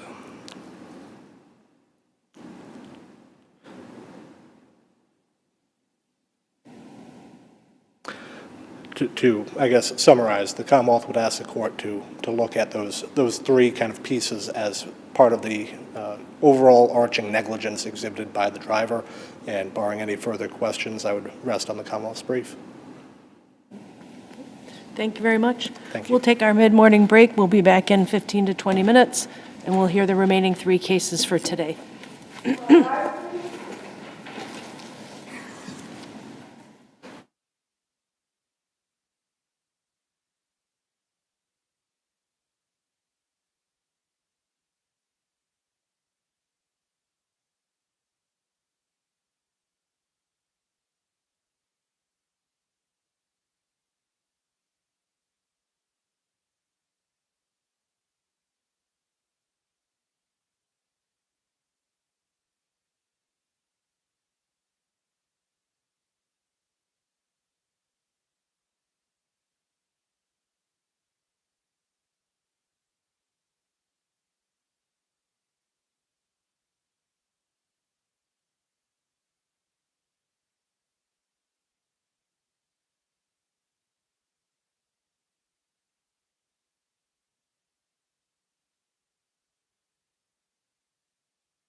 Welcome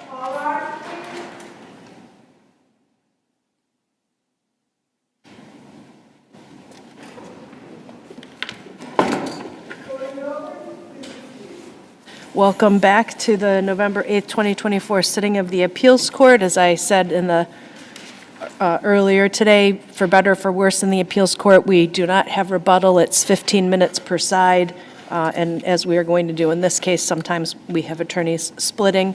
And this, of course, is a reminder that this case is impounded, so please do not use the parties' names, use synonyms. Child, parent, father, mother is fine. This is case 2024 P0561, Department of Children and Families, and another versus father and another. Good morning, Your Honors. May it please the Court. I'm William Como, and I represent the appellant father. This is a very straightforward appellate issue, whether the juvenile court committed reversible error when it dismissed the father's appeal for failure to prosecute. The answer is yes, and for two reasons. First of all, Rule 10C provides that a motion to dismiss is with notice and a hearing. Because notice and a hearing are required under the rule, the court committed error when it allowed the motion administratively the day it was filed. Does it say motion and a hearing, or does it say on motion with notice? It does say. I recognize the second sentence of 10C refers to a hearing, but that's right, is Judge. a hearing required? Yes, Judge. I would think that if you're dismissing an appeal, if you're required to give notice, the notice has to have a purpose, and the purpose would be couldn't the notice to be heard. Be to give some opportunity for the appellant to file a written opposition? Well, is there any case that says that a hearing is required? No, the rule says a hearing is required, because if it says that if the person corrects the error before the hearing, then it's deemed filed timely. It's deemed corrected. So I would say that the rule requires that there be a hearing. And normally... Can you help me remember, the motion was filed, and it was dismissed that day? That's correct. It was dismissed without notice to the appellant. It was dismissed without a hearing. Apparently... Could it be cured by a later hearing? Well,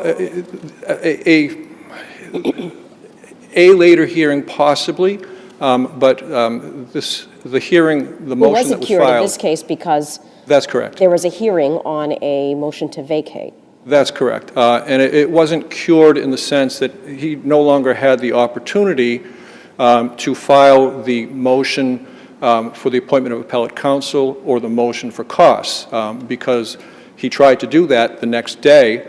And so had the judge not committed error by dismissing the appeal, this issue wouldn't be before the court today. They would have been allowed to proceed with the appeal and assembly of the record. Had it been done, well, so yes, I suppose a motion bringing up those points to the court may have corrected it, but the motion to vacate the appeal did not address that. Excuse me, vacate the dismissal of the appeal. Excuse me. So the department argues that had the father been permitted to file an opposition or to be heard, that he doesn't ever show that he would have done anything differently or made a different argument. What do you say to that? I think that's speculation. Father's counsel wasn't the same person who was successful with the single justice and getting this before the court. And I suppose, I don't know the facts outside of this, but I think it's speculation to sort of suggest that he wouldn't have done what he was supposed to do. I think the bigger question... Did he eventually file the right paperwork just too late? Yes, the motion to dismiss was allowed on March 7th, 2023. On March 8th, 2023, that attorney filed the motion for costs and the motion for the appointment of appellate counsel. So if the court had complied with Rule 10C, this would not be before the court. But the court did not allow the motions in the sense because the appeal had already been dismissed the day before. So there was nothing that the court could act on because the appeal was already, the case was already closed. And so then they filed the motion to vacate the dismissal, and that was denied, and they appealed it to the single justice, and so that was allowed, and here we are on this very narrow issue. How do we review the judge's decision regarding I guess the judge denied the motion to vacate the dismissal of the appeal on the basis that there was inexcusable neglect? Correct. And that's my second argument, is that the court, and I think possibly the clerk's office, have a misunderstanding about the procedural requirements to process an appeal. They seem to have be hanging their hat on this argument that without a motion for costs and without a motion for the appointment of appellate counsel, an appeal can't proceed. Well, Rule 3, 1A or A1, I apologize, says very clearly that once a notice of appeal is filed, that's all you need to process the appeal. And any imperfections or any issues have to be dealt with by an appellate court. Well, but Rule 9D says that the appellant has to take any actions reasonably necessary to move the appeal along, and then 10C does allow the lower court to dismiss the appeal for noncompliance. So Rule 3 may be a little bit confusing in the sense that it suggests only the appellate court can do something, but Rule 10 is pretty clear that the lower court can. Well, I think you have two conflicting rules, and I think they have to be read so that the whole is harmonious. And so in this sense, it's very difficult to make that argument that one rule lets you do it and the other rule says you can't do it. The appeal court has to do it. I think the distinction... Let's look at it this way. Do we have any cases interpreting Rule 3A? No, not that I'm aware of. Okay, but we have plenty of cases about 10C, don't we? Not concerning juvenile court matters, other than a failure to docket an appeal, I believe, may be an issue, certainly an issue that you can argue. Is there any reason to think that cases involving Rule 10C from other trial courts wouldn't be equally applicable to a juvenile court case? I think it wouldn't, because the clerk under HC2, the clerk of the juvenile court is required to order the transcript. The appellant is not required to... Well, okay, that goes to whether the, who had responsibilities here, but that doesn't go to whether the trial court had authority under 10C, assuming there was a proper finding of failure to move the appeal along with, an inexcusable neglect. Mm-hmm. I don't know. I don't know whether the court has the authority to dismiss an appeal where they are alleging, in this specific circumstance, that the father had failed to file a motion for the appointment of an attorney, for instance, because under the rules, it doesn't really matter. If you don't file a motion for the appointment of attorney, then trial counsel is your attorney on the appeal. As to the transcript issue, the department and the Children's Council filed and referred to the Office of Transcription Services policy about how there has to be a motion for costs accompanying the request that the clerk is supposed to make in child welfare cases for the transcript. With all due respect, Your Honor, they did not cite to the Office of Transcription Services. They cited, I believe, to the Committee for Public Counsel Services. Well, it says CPCS at the top, but if you go to the OTS website, that's where it is. So whether it's CPCS or OTS, do you agree? I mean, from the face of the policy, I wasn't clear that there did need to be a motion. It seemed to me there needed to be a motion for costs only where the appellant was requesting rush or expedited service, number one, or number two, that it was a non-appeal transcript and the cost was going to exceed $1,000. That's my understanding as well. Neither of those seems to apply here. So that's correct. So do you think a motion for costs was, while it's required under 3F2, right, is it required in order for the clerk to order the transcript? No. And my argument for that is that, first of all, 8C2 doesn't mention anything about a motion for costs, and that's dealing specifically with child welfare cases.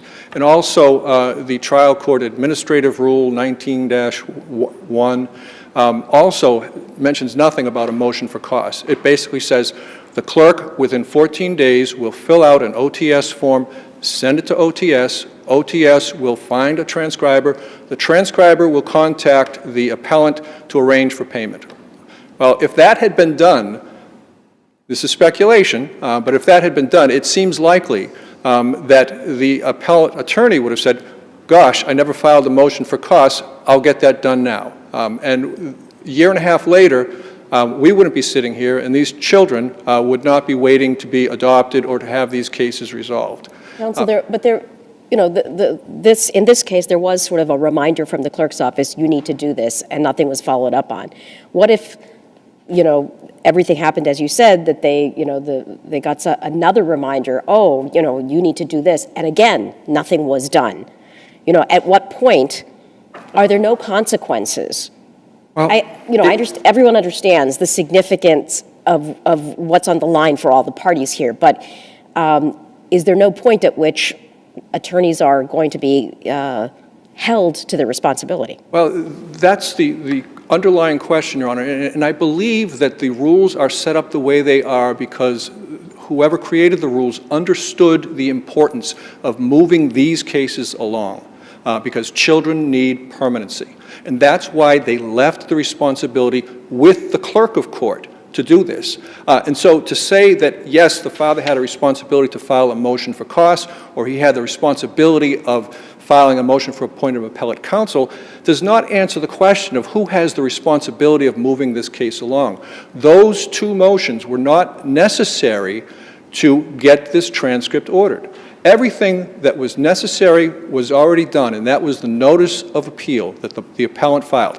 I am not going to cover for what the trial counsel did or didn't do. I don't think I could. But it did not stop the trial court, the clerk's office, from getting done what it needed to be done. They dropped the ball. Father's attorney dropped the ball, but that had no consequence. The clerk's office dropped the ball because they should know, as the father's attorney, but they should especially know what the rules are and what the order of the administrative trial court is to order the transcript. Does the record tell us whether a judge reviewed the motion or whether it was just kind of granted administratively? I guess the docket has the judge's name next to it, but there's no written order in the record, is there? The initial motion to dismiss? The allowance of the motion. As best I know from the record is that the judge received it from counsel, or the court received it from counsel, and within a very short amount of time, the same day, it was basically stamped allowed, or however the judge did it. We don't have any paper that indicates a ruling on the motion. No. Her findings concerning the later motion to vacate the dismissal basically indicated that she initially allowed the motion because father wasn't entitled to be heard because his parental rights had already been terminated, which is just not correct. It's not correct.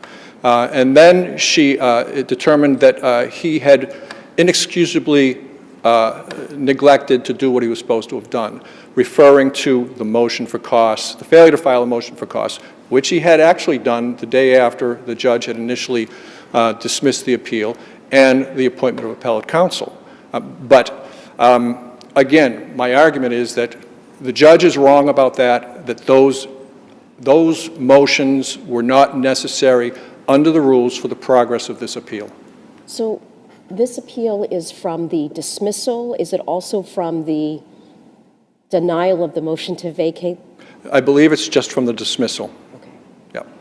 So the denial of the motion to vacate the dismissal would be reviewed for abuse of discretion, but we're not reviewing that?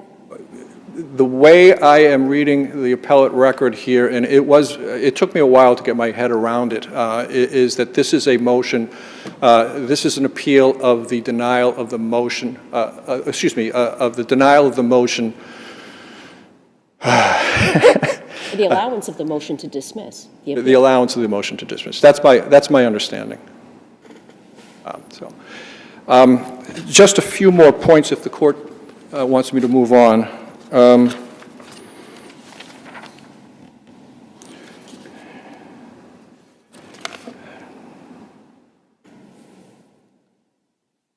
So, I'm sorry. Go ahead. So if it's strictly an appeal from the allowance of the motion to dismiss, we're not talking about any discretionary authority of the judge.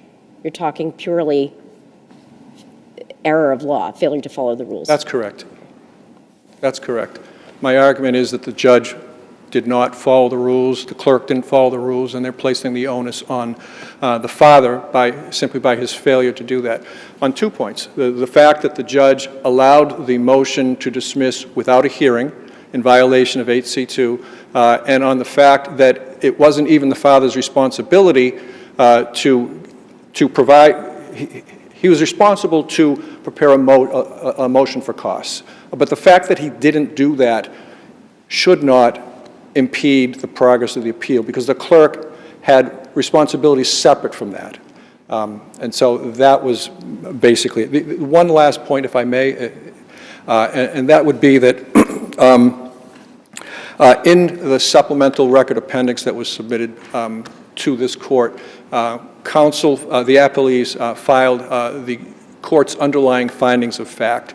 That wasn't referenced in the motion for the allowance of the supplemental record appendix, and I would argue that it has absolutely no relevance to this appeal. This is simply a question of whether the procedure was correctly followed on this, and I would ask the court not to consider it. I don't want to have any ambiguity later once we lose you all. So you're talking about the appendix filed by, is this pleading 11 in our appeal, and are there particular pages that you'd think we should not be considering? I don't have the specific pages, Judge, but it is the findings of fact of the underlying trial by the juvenile court judge. It has no relevance here, and I have received no transcripts, no exhibits, nothing. I did not even receive that until counsel gave it to me. I was strictly informed that this is just a question of the procedure.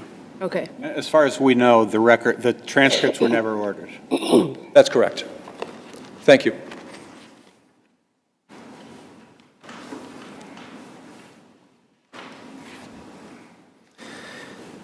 Good morning. May it please the court? Matthew Just Price. before you start, the clock is correctly set. You're splitting your time. You're splitting your time equally. Yes, correct. Okay, thank you. Proceed. Good morning. May it please the court? Matthew Price on behalf of the Department of Children and Families. The department is asking this court to affirm the decision of the lower court that dismissed father's notice of appeal. The trial court's decision was correct. There was no error in the trial court's decision to dismiss, where trial counsel took no action for 6 months, delaying the child welfare proceedings. So is there a contradiction between Appellate Rule 3A and 10C? I don't think there is a contradiction. I think that the controlling rule in this matter would be 3F, which is where 3A is the general, 3F is specifically dealing with child welfare cases. Right, but 3F talks about what appellant's counsel has to do. It doesn't talk about dismissal of the appeal. That's perhaps implicitly addressed in 3A, and it's explicitly addressed in 10C. So how do we reconcile those two, 3A and 10C? Well, I think the critical thing is where 3F deals with child welfare cases, specifically because its purpose is to move them along, because speed in those type of cases is important.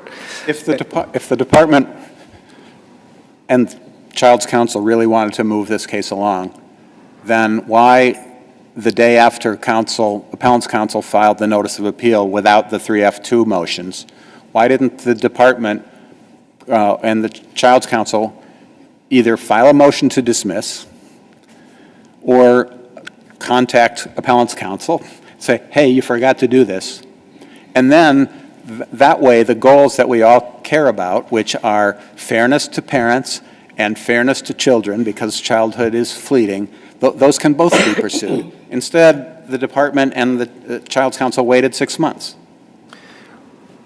I don't think it's, wouldn't characterize it that way, because I don't think the appellant has the responsibility to prosecute the appeal. It's his responsibility. Yes, or her. If he doesn't, that is ultimately falls on him. But the appellant does have an opportunity to cure under 10C. Would you agree with that? Yes. Okay. Was the appellant afforded that opportunity here? I think the appellant had 6 months to cure it. No, the cure opportunity is after the motion to dismiss the appeal is made, but before the hearing on the motion to dismiss, according to Rule 10C. Well, that where it was done administratively, there was no hearing filed. Does there have to be a hearing? Held. Sorry? Does there have to be a hearing? Well, the point that you made earlier about where the hearing is mentioned in the second sentence infers that there can be a hearing. In this case, I don't think there needed to be a hearing where the amount of time was allowed to cure whatever the problem was. Father had... Well, but the cure comes after the motion to dismiss, right? Well, I understand... Opportunity to cure is after the motion to dismiss. Yes. And there was no opportunity here after the motion to dismiss because it was dismissed same day. Correct. But prior to... Isn't that error? I think it is not error because he had time to cure the error. He had a lot of time prior to the motion, not after. The rules speak of the opportunity to cure after the motion to dismiss, after being notified. All your appellate rights are going to go away. You better take some action. And that didn't happen for this father, right? Well, he had notice. He had an opportunity to be heard. He did have a hearing. He presented his reasoning at the hearing for the 6-month delay. The judge found that there was not excusable error and denied it. So that's reviewed for what? Abuse of discretion? Correct. That is my understanding. Rule 10C says if the appellant fails to comply with 9D or 10A1, the lower court may, on motion with notice by any appellee, dismiss the appeal, but only upon a finding of inexcusable neglect. So upon a finding of inexcusable neglect, doesn't that imply that the finding has to precede the dismissal, or at least be made simultaneous with the dismissal? You can't dismiss unless you make a finding of inexcusable neglect. Yes. The judge in her findings, or in the conclusion, said that this did not reach a level of excusable neglect. That's what that was in her written decision on the motion to vacate? Yes. Okay. But what I'm asking is, before the dismissal can occur in the first place, doesn't the judge have to make a finding of inexcusable neglect? I think the judge was effectively doing that in her findings. Well, but those findings came 6 months later or so, didn't they? The findings on the motion to, denying the motion to vacate were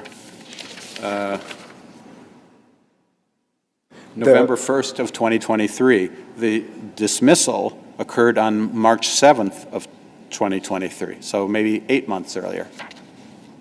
How can the finding of inexcusable neglect made in November justify a dismissal that was made 8 months earlier if the rule says the lower court may dismiss the appeal but only upon a finding of inexcusable neglect? Doesn't that imply that the finding of inexcusable neglect has to precede or at least be simultaneous with the dismissal rather than coming back 8 months later?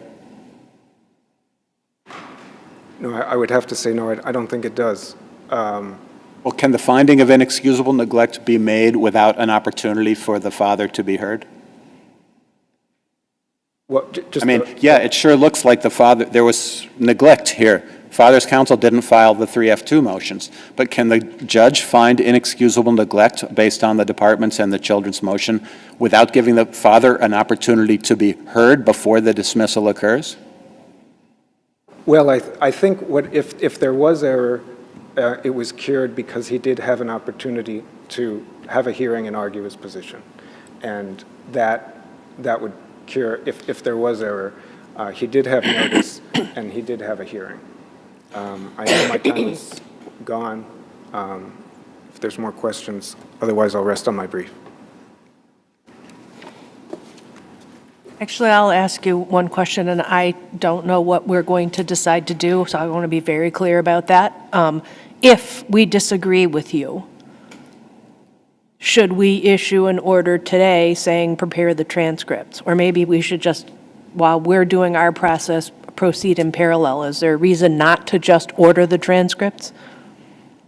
The original trial transcripts? Right. If we're going to say that what happened here was not procedurally proper, right, it takes us a while to do our thing, and then that would mean there's even more delay. Yeah. Right? I think to make that order to try to streamline so that there's as little delay moving forward as possible is the right decision. Thank you. And I do want to, I'm not going to keep you up at the podium, but I just want the department to be aware, there's a case Neuwirth versus Neuwirth, 85 Mass Appeals Court 248. And at 257, it says, we said, although an appellee has no affirmative obligation to nudge an appellant along in ordering a transcript, the appellee risks unnecessary delay if she holds off doing so, knowing that an appellant may be able to take advantage of the cure provision before a Rule 10C motion to dismiss is heard. So you're correct. The appellee has no affirmative obligation, but if the appellee wants to keep the case moving, as I would think the department does in every case to give the children permanency, the department can keep on top of whether the appeal is moving along and move to dismiss or contact appellate counsel and get things back on track right away instead of waiting for 6 months. So just something to think about for the department and department trial counsel in all of these cases. Understood. Thank you. Good morning, Your Honor. Good morning, Attorney Kling. I represent the children both on trial level and appeal. And I just wanted to touch on that because there was a lot of confusion around who was the assigned counsel on this case regarding trying to push that forward. Because the attorney who was the trial attorney on this case who failed to do those motions, this was his last trial in the CAFL office. So there was a lot of confusion trying to figure out who this case was still assigned to. And in fact, I know for myself as trial counsel, I didn't understand that there had been a notice of appeal filed until November when the judge issued their findings of fact and conclusions of law on the underlying appeal, because that notice of appeal was never served on myself or the department's counsel. It's reflected in the docket. I'm sorry? It's reflected in the docket, right? Reflected in the docket, but never served by counsel on us. And I didn't become knowledgeable about that until November. Well, I'll tell you, the record doesn't. It is. The record doesn't disclose confusion with counsel. There's one. I'm sorry? The record doesn't. I appreciate you telling me that, but because the record doesn't disclose any confusion with who counsel was. There was one counsel that was appointed, continued to be on the case. I was trying to explain my actions, Your Honor, in the context of my actions and trying to move this forward. Yes. And in the sense that that motion was finally filed because, quite frankly, the only thought that I had to move this forward was really by filing the motion along with the department, based on my own experiences. Mm-hmm. So that's how that happened. It wasn't a deliberate waiting for waiting 6 months and let's file it now. It was there was a process involved behind this and why it took that long. I want to make sure I understand that. So the original notice of appeal that the father filed on September 30th of Correct. 2022? Correct. That was not served on you by father's counsel? No, it was not. Was it provided by the clerk's office? No, it was Which the rule not. also requires? I did not receive it. I can't speak for the department, Your Honor. Okay, so then when did you first When the learn? findings went out in November from the clerk's office, they went out as well. That's when it triggered us, there's been an appeal, because there's findings that have been issued. Because the practice in our court is the court doesn't really make findings until they know there's an appeal. And that's why the findings on this underlying issue regarding why we're here today came out in November, came out when they did as well, because that's when they write their findings. So that's kind of like the practice of the court. Sorry, go ahead. And you all want us to know those findings existed and nudged counsel for the father to do something. That, my filing the motion was certainly my nudge, Your Honor.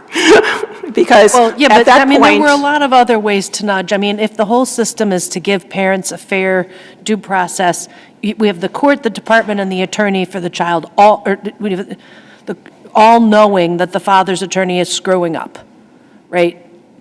And I don't quite understand why the response to that is to dismiss the father's appeal rather than just get him new counsel and move on with what's supposed to happen. You mean the court's response to that? Everyone else's response to Well, that. I can say just in terms of my position in this and what I was operating under, and based on my experiences with working with this counsel, I took that action because that was the way that I thought I might be able to move this case along. Well, so were you because expecting that my the court would experience is that- respond by dismissing the case that day without giving him an opportunity to cure? I'm just responding to this part of it. As to the court, and I can only surmise, Your Honor, from the record, from the fact that the clerk's office had, when they sent out those findings, said, you need to file this ASAP. That was sent out when they sent out the findings to all of us. And that was in November as well. So We don't have that anywhere in the record, do we, what the clerk's office said? I believe that was in the judge's findings, but I can certainly, Well, the judge, there's sort of a paraphrase. The clerk sent an email, that's all we know, I think. The clerk sent an email reminding father of these obligations, but... right.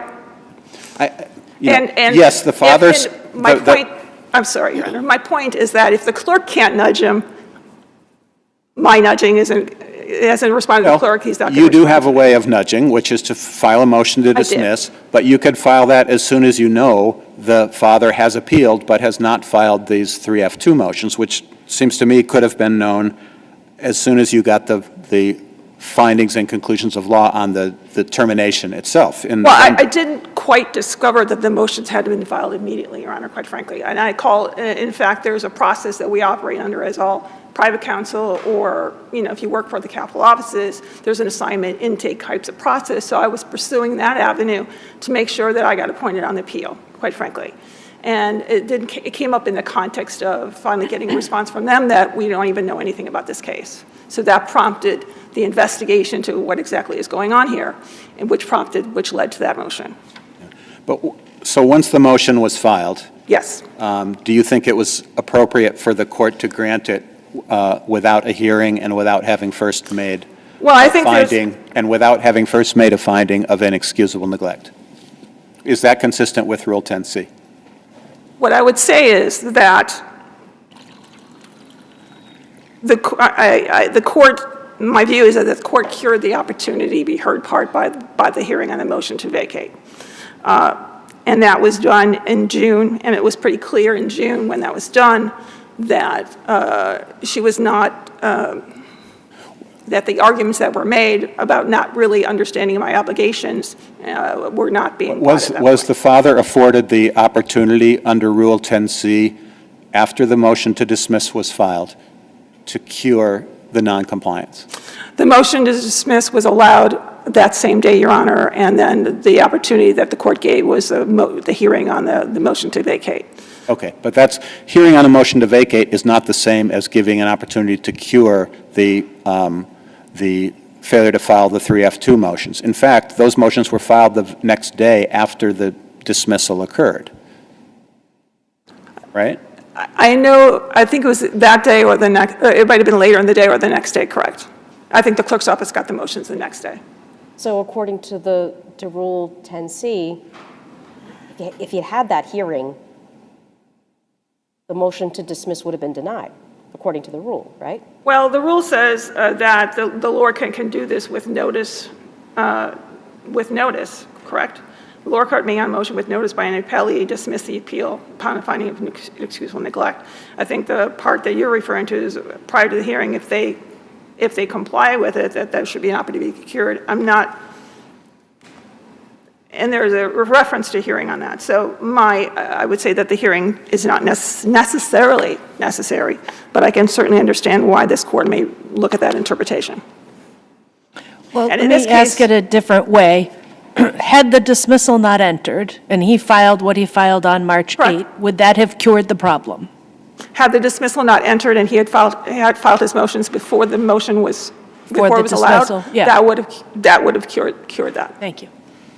And just on the point of whether the motion for costs was necessary in order for the clerk to order the transcripts, the way I read whether it's a CPCS or OTS policy that you submitted, the motion for costs needs to accompany the transcript request only if it's a motion for rush or expedited, or a request for expedited transcripts, or a non-appeal request where the cost is going to be greater than $1,000, neither of which seems to be the case here. So do you think that what in that policy would have required that the clerk have a 3F2 motion from the father before requesting the transcript? Well, I can just tell you this. This is a part of the thing where the rules kind of meet reality of the situation, how things practice, quite frankly. In our courts, with these types of cases, they are overwhelmingly always indigent clients who can't afford transcripts, who motions for funds need to be filed. And the whole point of the rules that we have for child welfare cases under the appeals is the whole point is to move these cases along.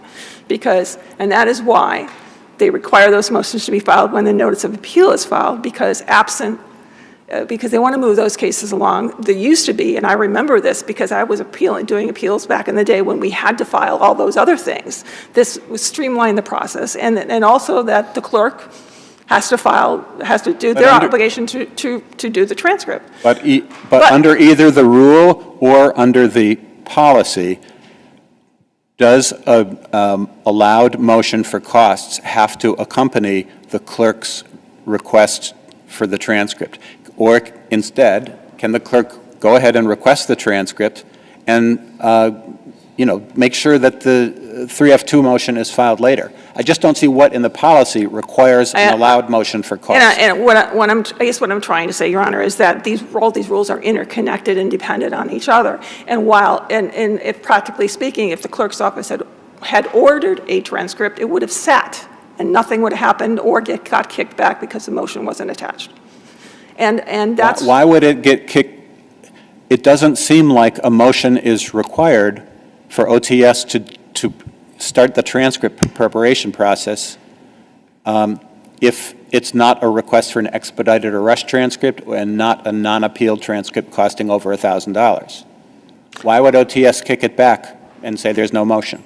Well, that's why I say that there's practice and there's a difference between practice and what actually happens. Okay, so the policy that you submitted doesn't accurately describe what OTS is actually doing? Well, I would say that the motion, from my understanding, there is a requirement of a motion for funds. But the bottom line is... Can you point to me something in the, we want to straighten this out, not just in this case, but potentially... I'd like this straightened out, too. So what in the policy would have required a motion for costs to accompany the transcript request in this case? This is not a rush or expedited, right? This is not, in the policy, Your Honor. just bear with me. This is not a rush or expedited request. Correct. And this is not a non-appeal request where the cost is over $1,000, right? Correct. Agree with me there. So I'm just turning to the policy, which A non-appeal case no. So I'm looking at page 33 of the addendum to your brief, and the heading is Motion for Funds. CPCS requires a motion for the following scenarios. 1, expedited rush services. 2, non-appeal costs exceeding $1,000. No other cases in which a motion is required. And this is CPCS also requires a motion for funds as well. I understand CPCS also requires a motion for funds as well as a part of their performance guidelines. But that's a separate issue. But the bottom line is that there's no way to compel payment, practically speaking, so that these transcripts are actually done. And unfortunately, with these Other than to move to dismiss the appeal and then have the appellant be given an opportunity to cure by filing that motion, or else the appeal is dismissed and the transcript request is canceled. I guess what I'm saying is for the clerk's office, they don't have the ability to push, if they don't have that, with that, they don't have no ability to push OTS, because it's my understanding that regarding dealing with our particular group of cases, the child welfare cases, these kind of cases are the last ones to get transcribed, unfortunately, because of the payment issues with those and their lower cost of payment. So the trial court doesn't have an ability in and of himself to get the transcripts absent it. You can request all you want, it's just not going to happen. Thank you very much. And just as to the three... We're so far over time. Oh, sorry. Thank you. Thank you very much. The case is submitted. We'll hear case number 5 today, 2023-P-1428, EAC Realty Trust II and others versus Boston Executive Helicopters LLC and others. And counsel, while you're getting settled, I'll just say I have a number of questions. And so we have already told you a couple of times that we're very familiar with your papers. I would encourage you to get, well, I'm going to interrupt you pretty much very quickly, so.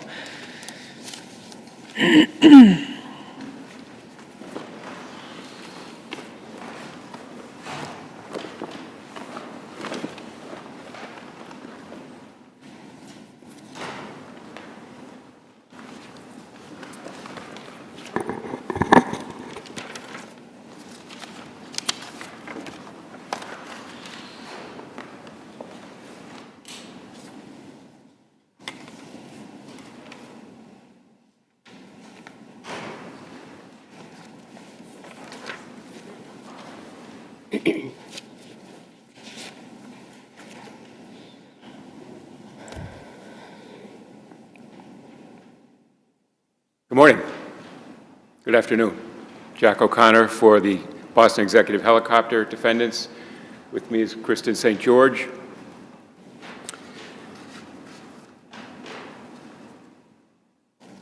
I'd like to address the 93A issue first, if I can. The which issue? The 93A issue, Your Honor, first, if I can. The essential question presented by the 93A Section 11 claim here is whether three acts of simple common law, alleged acts of simple common law trespass can constitute a Section 11 violation giving rise to multiple damages. You say that we need to read the two 477 Harrison Avenue cases together, and I want to understand what it is that you mean when you say that. Is there something that the second case gives or modifies in the first case? What the second case does is make very clear that the Section 11 issue, the trade and commerce issue that is one of the issues my clients are concerned about, Your Honor, was not briefed, raised, and directly addressed and discussed by the court. The first 477 case says essentially that as well, doesn't it, in footnote 11, where they say the defendants maintain that certain claims don't support the plaintiff's 93A claim, but a special motion to dismiss doesn't test the sufficiency of the complaint. Thus, the only relevant inquiry is whether the complaint of conduct relevant to the plaintiff's discrete cause of action provides a substantial non-petitioning basis for the plaintiff's claim. So wasn't 477 dealing only with whether the special motion to dismiss should be allowed, not with whether the plaintiffs in 477 stated a 93A claim? Yes, the answer is yes, Your Honor. It's an anti-SLAPP case. They both are, and they talk about abusive process too. And they're Rule 12 cases, and we have a full trial record here. So those cases, and the first one that the plaintiffs rely on, I refer to the underlying folks as the plaintiffs, the flight level parties. It's really off point and doesn't aid them here. Let me, if I can, I want to say that I have just framed the issue whether these three alleged acts of common law trespass can constitute a Section 11 violation. And we have two arguments There's a trade and commerce argument, the procedural argument, and then there's a substantive argument that I don't want the court to overlook if it feels that it's necessary to get to that, because we say two things, that there is no trade or commerce, and also, as a matter of law, in any event, the three simple acts of alleged trespass that are alleged here don't rise to the level of a Section 11 violation, a business person's claim. But let me focus first on the trade or commerce issue, if I can. There's sort of three core facts that I would ask the court to bear in mind, that bear on this issue. One, the theory of the Section 11 claim at trial was that my clients engaged in unfair, deceptive acts or practices. As the court is aware, there are two prongs under Section 11. There's the unfair, deceptive prong, there's the unfair competition prong. And it's important to distinguish between them because the cases treat them differently. And we know for a fact, we don't have to debate the point that the theory that the plaintiffs pursued here was only the unfair, deceptive theory, because counsel during trial said, I'm quoting here, Your Honor, we're not making an unfair competition claim on the 93A claim. So there's no doubt about that. And Well, consistent. So that definitely says that as we're coming into closing, but on the other hand, somewhere else in the transcript, it says this is exactly 477 Harrison. They made that argument, Your Honor, but that argument was frankly not helpful to them in any event.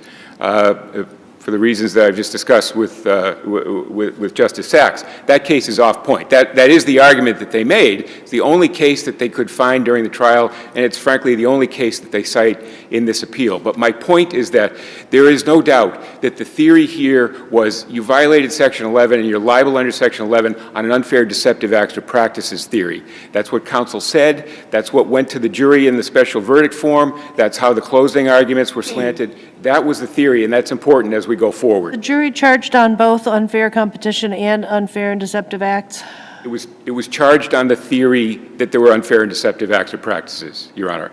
And that is an undisputed fact for purposes of this appeal, and I would suggest it's a dispositive fact. So that's important fact number one. Important fact number two is that this claim here does not arise from a business transaction between the parties. And we have another acknowledgement.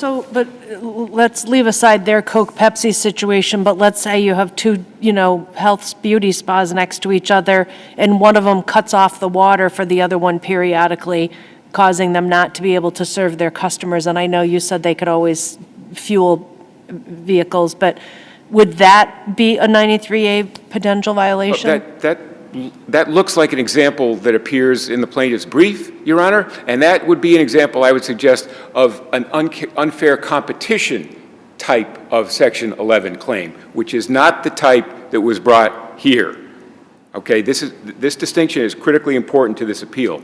So anyway, important fact number two, this claim does not arise out of a transaction between the parties. Now, they are going to try to argue that there was a transaction. They're going to try to point to various disparate details and things, and throw them into the cauldron and stir them up and say, oh, well, this all amounts to a transaction. There is no transaction here.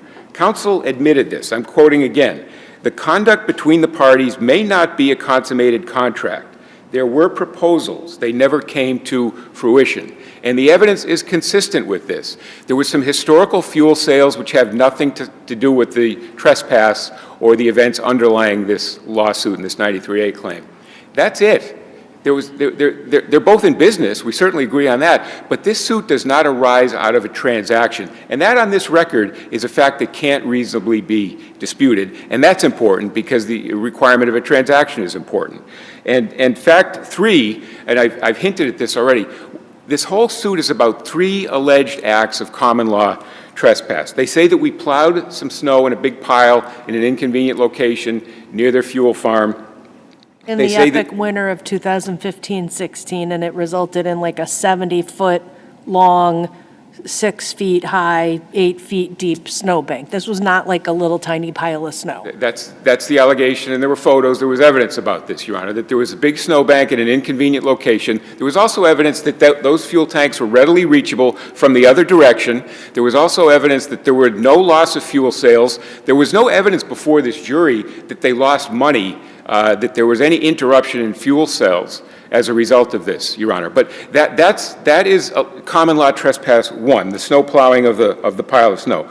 Number two is that we allegedly repaved a part of a shared taxiway that's adjacent to the two hangars. Well, it's more than that. It's that you repaved it and then you wouldn't say whether it could bear the weight of a certain heaviness, so that they ended up not being able to use the property they were leasing.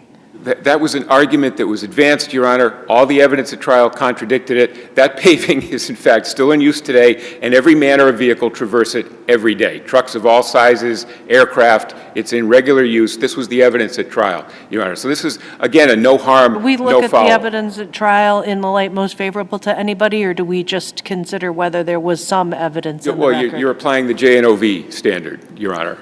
Essentially, whether there's evidence sufficient to support a verdict, and the verdict that we're focused on, the issue that we're focused on, is Section 11 of Chapter 93A, not common law trespass, Your Honor. I don't want to get you too far. I don't want to get you too far off track of your argument, but I'm wondering if you want to talk about the use agreement, because it seems like that would be more important than the 93A damages, even when you figure in the attorney's fees. It seems like that would be more important. Well, Your Honor, I'm going to do my best. I'm going to do my best to talk about all of my issues today, but I do want to start with. Time is limited, so yeah, but time I don't want to take away from what other questions my colleagues may have, but I have questions about the use agreement. I'm happy to answer any questions, Your Honor, but I do have some points on 93A that I'd love to get through first, if I can. We're going to run out of time, and I think we all have far too many questions. And one that I want to get, did you ask your question about the use agreement? I didn't, but why don't you go ahead? All right. Well, on page 51 of your brief, the first full bullet, obviously I understand these are English language words, but whatever you're trying to tell us, I do not understand. In one page, you talk about the agreement, the use agreement, I can't tell, there seems to be a first agreement and a second agreement and an estoppel agreement and yet another agreement. But whatever you're talking about in this bullet, I have no idea what you mean. None. The top of 51, Your Honor? Yes. I mean, I've made a chart. I'm fond of saying that it would be super helpful to have charts. I have a 2-page chart of all of the agreements all of you people have. It's very difficult to understand. Yeah, it is, Your Honor. And that this the reference there is to the second use agreement. Yeah, but you say the agreement, so I don't know what agreement you're talking about. First, second, estoppel. The agreement was effectively assigned in an estoppel, so it seems like it's different from the estoppel agreement. And then there's a separate document that's an assignment of a sublease, and then there seems to be, then you go to a use agreement, which seems to be different from the agreement. You must be referring to the first use agreement there, in that, yes, because the second one was only signed on January 30th, and you're talking about January 24th. That's correct, Your Honor. And, Your Honor, I'm not trying to dodge your question, but this is, quite frankly, a quagmire. And I can't do it justice here in the few minutes that I have remaining. What I would commend to the Court's attention is the summary judgment record that is in the appendix, which walks through this stuff, from my perspective, very helpfully. There's no easy way to get through these issues. But if we focus on the second use agreement, which, if we focus on it, Joint Appendix 4, page 70, page 26, paragraph 4 of it says, EAC may not assign its rights hereunder without the written consent of SWIFT, which consent shall not be unreasonably withheld or delayed. But it doesn't say anything about SWIFT or SWIFT's successors in interest, which you are, if I'm not mistaken. Right. It doesn't say anything about SWIFT assigning its rights to use the westerly part of Lot G. So why do we think SWIFT would have those rights under this agreement, where EAC's assignment rights are specifically mentioned and SWIFT's aren't? One of the points is that all the parties understood, and the practice and the recognition here was that all of these agreements were freely assignable. I think that's the point that we're trying to make. Talking about summary judgment, when you say all parties recognized they were freely assignable, we're looking at the text of the agreement. What in there or another document suggests that SWIFT could assign its rights to use Lot G? Right. Your Honor, the argument is that EAC recognized that SWIFT had these rights, and that it follows from that, it reasonably follows from that, that SWIFT would have commensurate rights to assign as well. Is that the way we usually construe contracts? Your If Honor, it makes a specific provision benefiting one party at the arguable expense of the other, do we then infer that it's reciprocal, even though it wasn't mentioned? I mean, wouldn't it have been more logical to say in there that each party may assign its rights hereunder, but only with the written consent of the other, which shall not be unreasonably withheld? Your Honor, I think we can all agree that these instruments are not models of clarity.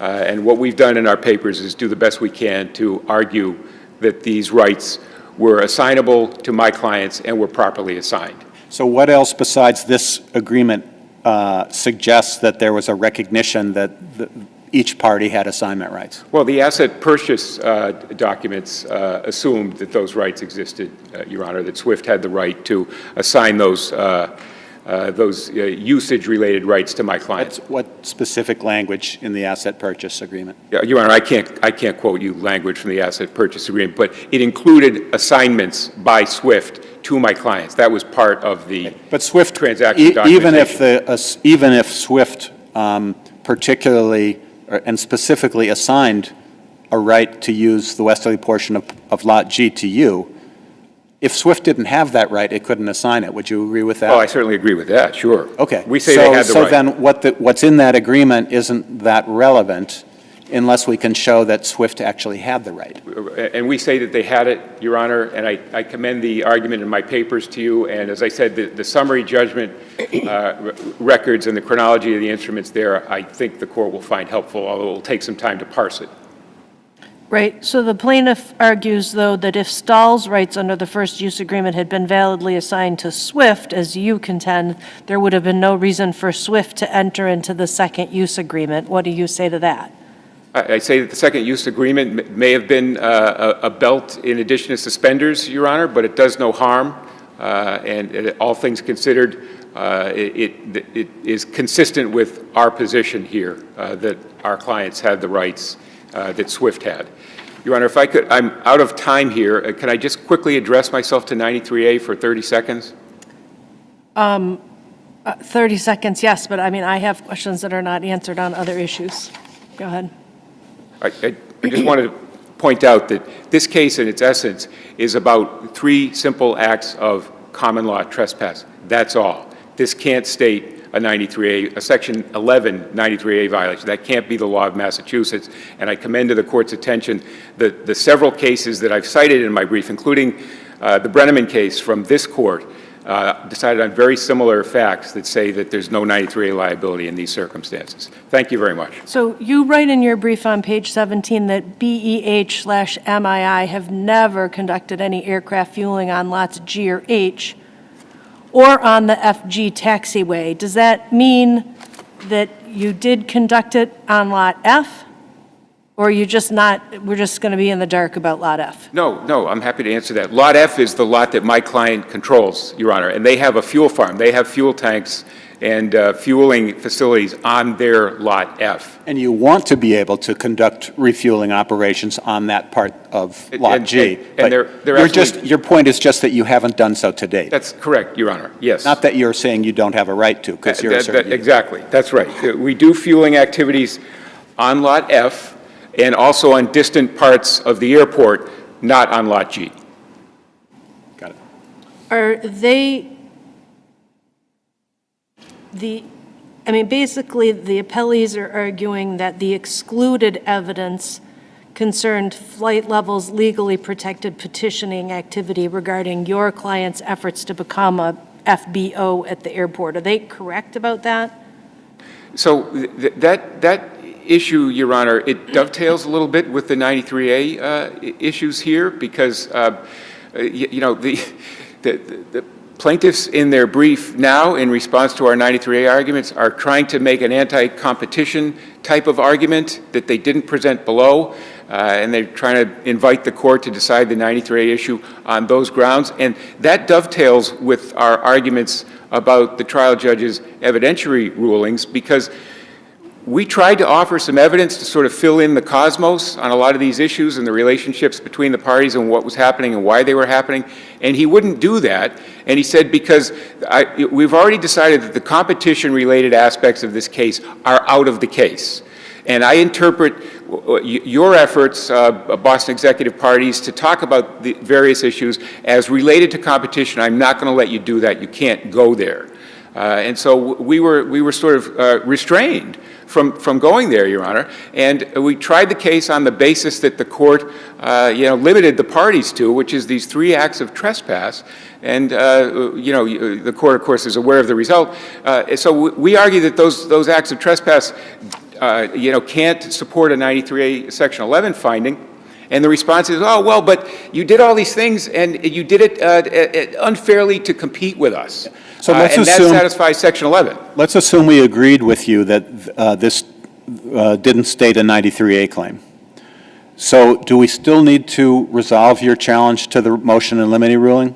Because did the motion in limine exclude evidence that would have been relevant and made a difference on the trespass claims? So it's a good question, Your Honor. And I would say, yes, you do still need to decide the evidentiary ruling. How would the evidence that was excluded make a difference on the trespass claim? Aren't the facts of the trespass claims kind of undisputed? Well,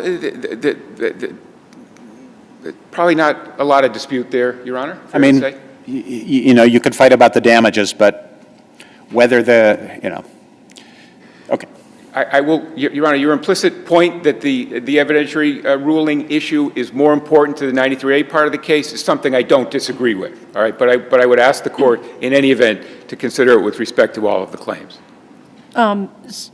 The Pelleys argue that it's undisputed that your clients refused to disclose the load-bearing capacity of the new asphalt. I get you say that everybody's using the new asphalt, but did your client, for at least some period of time, refuse to disclose the specifications? I'm not aware that there was any disclosure in response to what my clients have always seen as a completely make-weight position on that issue, Your Honor. It's important to understand they offered no evidence to the jury of monetary damages related to that claim. There was no monetary aspect Counsel, to that. I just want to know an answer. Were they asked to provide the specifications, and did they refuse? I believe they were asked, and I am aware of no answer to that question, Thank you. Your Honor. Do you have any other questions? Do you have any other questions? Okay. Thank you very much. We'll Thank hear you. from the Pelleys. Good afternoon. May it please the court. Neil Hartzell on behalf of Flight Level Norwood LLC and the EAC Realty Trust, 2 entities, which I would call Flight Level. We are requesting that this court affirm the trial court's judgment on both the summary judgment and the Chapter 93A claims, and also affirm the denial of the post-trial judgment rulings. I want to spend a couple minutes talking about sort of the factual background, and then then discuss 93A, and then talk a little bit about this. I think we kind of know the background.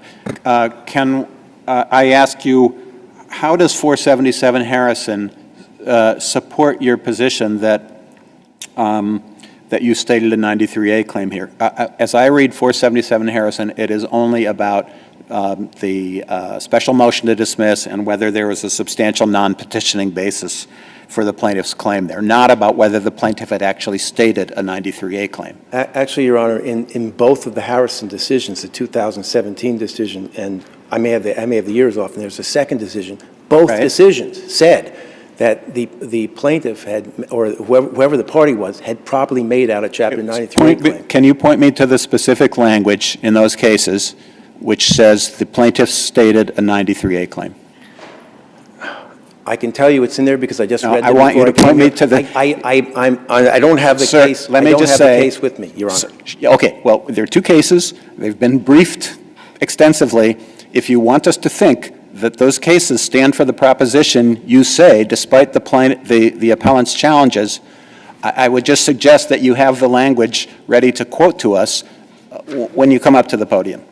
I don't mean to get impatient with you, and I'm sorry if I sound that way. No, fair enough, Your Honor. It's not helpful to say it's somewhere in there when I've looked and I can't find it. It's specifically in both cases, Your Honor.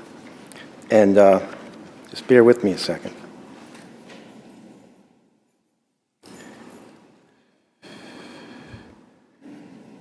All right. Your Honor, I'm not sure I can get you the exact page. I know it's there, I just read it. Well, I'm going to assume that it's not there unless you send a letter in that has an exact quote saying the plaintiffs, we rule that the plaintiffs stated a 93A claim. I will be happy to send a letter in, Your Honor. If there is language. Let's not have argument, though. It should be quotes. So I want to jump to the heart of the 93A, though, because they're pounding this drum over and over again that you gave up a theory of unfair competition on your 93A claim, and they do seem to have a cite to the Joint Appendix 11 at page 34, where counsel for your client says, we're not making an unfair competition claim on the 93A claim. So do you agree that the unfair competition claim is not part of this case? I believe, Your Honor, I did say that, and I believe because we weren't having competition claims, anti-competition claims as part of the trial, we were just focusing on the unfair acts portion of Chapter 93A. So could you plainly and simply explain how these, what he's calling 3 minor acts of trespass, but you can call them major acts of trespass, but how does that rise to a Section 11 level of rascality?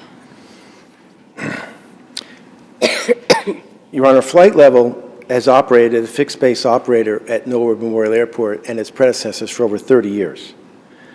It, among other things, provides fueling services for aircraft. Back in 2012, Boston Executive Helicopters purchased Swift Aviation's hangar. It was an old hangar that had collapsed, and then entered into a lease with Boston Municipal Airport. It sounds like you're going to get into an unfair competition argument here. No, it's I'm not sure where you're going, but it's not. I'm telling you the background because this is very relevant to the unfair acts. After Boston Executive Helicopters decided to build a hangar and replace where Swift was, they were told the plans that you submitted to the Norwood Airport Commission were too big to allow proper setbacks to comply with the federal aviation regulations. Boston Executive Helicopters ignored that, and after it constructed its hangar, then started this campaign to try and use our Lot G for their business. They first wrote a letter or an email to Mr. Eichley, the president of Flight Level, that said, we want to use your Lot G. Flight Level says, no, you can't. Boston Executive Helicopters then had a lawyer send a letter, well, we can do it under the use agreement. Flight Level says, no, you can't. And then they embarked on a series of acts to try and take over Lot G, one of which was tearing up the asphalt on Lot G without telling us.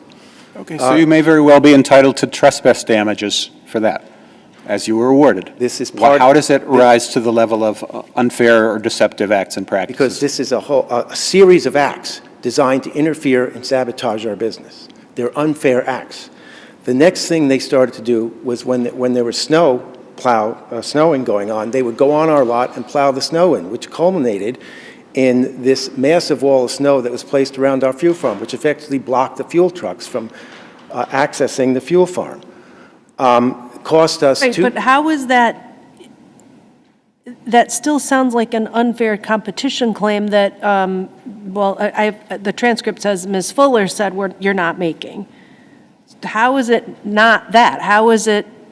Well, Your Honor, you can argue this both ways. You can argue it's unfair competition because they were in the process of getting their own permit to sell fuel, and they wanted to damage our ability to sell fuel. But it's an unfair act. It doesn't. I don't think they're mutually exclusive. I think you can have an unfair act and also unfair competition. But we focused in this case on the unfair acts.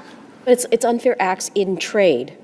In trade or commerce. That is correct. So what is the trade or commerce? Boston Executive Helicopters at that point was in the process of obtaining its permit to sell fuel. They wanted to do everything they can to disrupt our business and to figure out a way so they could use our lot for their business. That is an unfair act.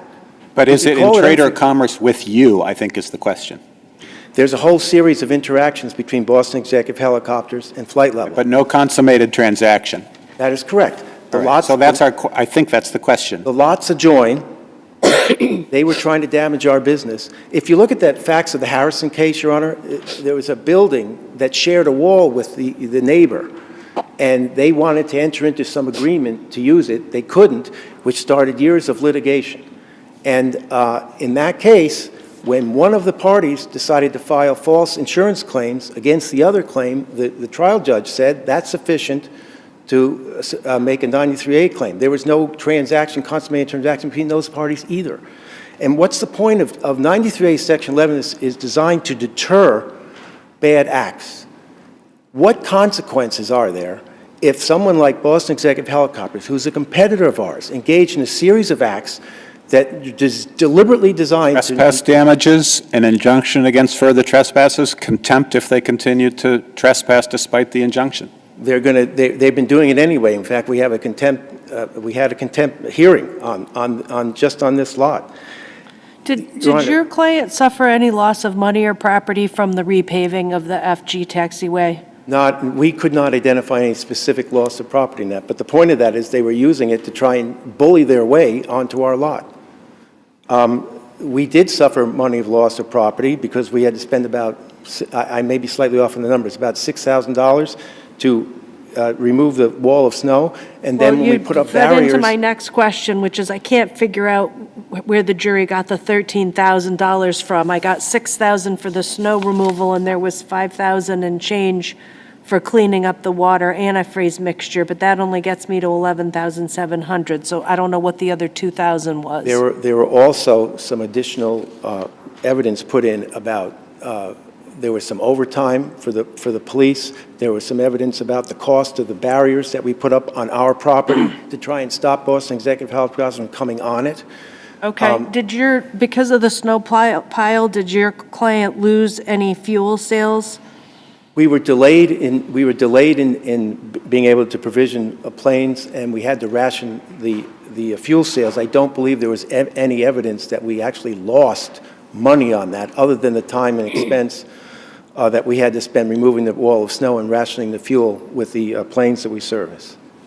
In terms of the overturning and spilling of the barriers with the water antifreeze mix, what is the state of the record as to whether that spilled mix was harmless? I understand that you were told, well, as an abundance of caution because of these wetlands, you should do some cleanup, but is there evidence both ways on that, or what's the situation there?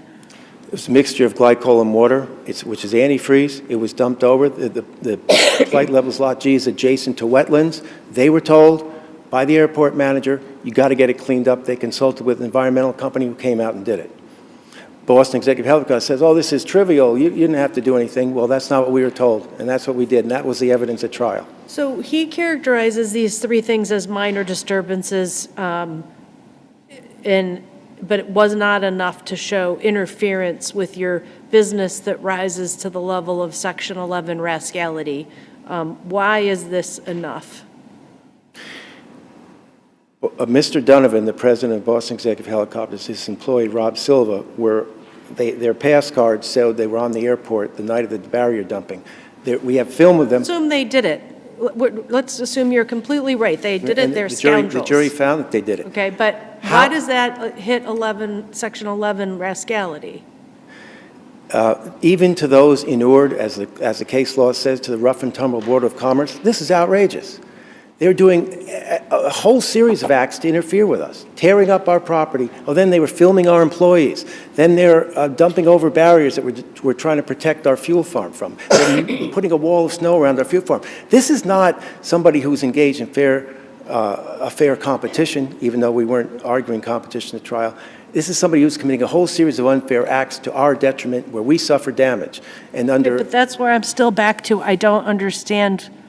I could completely see it if you were making an unfair competition claim, although at that point it seems like they were only competitor wannabes. Oh, I'm sorry, I didn't hear the last thing. It seems like they were only competitor wannabes at the time, because they weren't actually selling fuel. They were not selling fuel at the time. So what's the advantage they're getting by being jerks here? Interrupting our business, causing harassment, telling us that they're going to continue to interfere with us no matter what any court says, which is continued to this day. Right, but why doesn't the contempt solve that? it might solve that piece, but it doesn't solve the deterrent effect of coming onto our property and causing damage to us. They're unconstrained by what a court rule says or what the rules of law say. They do whatever they can to try and harass us. There's 2 other cases pending. They blocked in our, which isn't even before. Even if that's true, then our ruling in your favor on the 93A claim is not going to deter them either, yet it's going to stretch 93A beyond where it seems to need to go. I think this is a poster child, if you will, Your Honors, for a 93A claim when an adjoining business that is now in competition. Yeah, it might be a poster child for an unfair competition claim. It's an unfair act. How can this not be an unfair act, Your Honor? Well, because what is fair about what they've done? Because Nothing. there's no transaction.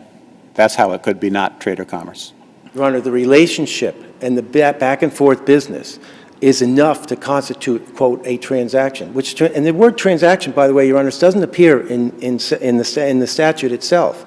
And what case law has developed over time, it says you can't have a 93A claim if you've just got a minor trivial dispute between neighbors. One of the cases that's cited is one neighbor didn't tell the other that there was contamination flowing on their property. Court said there's no nexus, you aren't engaged in them with anything. That's completely different from here, where we were previously selling fuel to Boston Executive Helicopters. Boston Executive Helicopters wanted to buy fuel from us at a discount. Boston Executive Helicopters wanted to buy Flight Level at one point. And then failing all that, started these acts of harassment to harass our business. It's an unfair act, and I think it falls well within the statute. So you say Swift could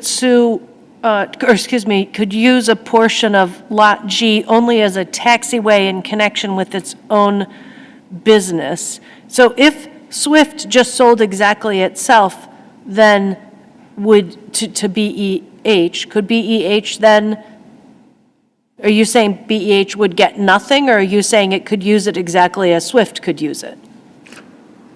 These are licenses, these use agreements. They don't run with the land. They're not recorded. They're not easements. I understand that argument, but that's not the question I'm asking. I'm sorry asking if I misunderstood. So Swift has a contract, and let's say, just to take the temperature down, company ABC just buys Swift's business. Does ABC have the exact same rights as Swift, or no? Not on this, because you need to get permission from the landlord and the assignor, All right, so then, which was never granted. There is no agreement between Flight Level and BEH for BEH to use our Lot G. There never was. if you have your brief in front of you, it might help you to follow along here. At page 11, at the bottom of your brief, in the carryover paragraph, you start talking about Lot G, but then you switch over to F, and you say, Swift was prohibited by its sublease from using Lot F for the storage or sale of aviation fuel. Then on the next page, you say Swift sold its interest to BEH, and then Swift and BEH made certain amendments to the sublease which permitted BEH to store, use, and sell aviation fuel on Lot F. But I'm like, how does Swift convey rights it does not have? I'm sorry, Your Honor, I was looking at the wrong brief. It's the bottom of 11 and the top of page 12. You're talking about the letter that Mr. Eichley wrote to the town? No, I'm not. I'm talking about the bottom of 11, the very last 2 lines. You say Swift basically had no right under its sublease of Lot F for the storage or sale of aviation fuel. Your Honor, forgive me, I brought too many briefs with me. It's the bottom of 11. Okay, now I have it. Swift was prohibited by its sublease from using Lot F for the sale or storage of aviation. That is On correct. the very next page, you say Swift and BEH made certain amendments to the sublease for Lot F, which permitted BEH to store, use, and sell aviation fuel on Lot F. I don't even understand. How does Swift give BEH rights you say Swift doesn't have? The rest of the sentence, Your Honor, says, provided BEH obtain all required certificates, permits, and approvals from federal, state, Right, and but you're municipal saying that authorities. no matter what, on the prior page, that Swift couldn't ever store aviation fuel on Lot F.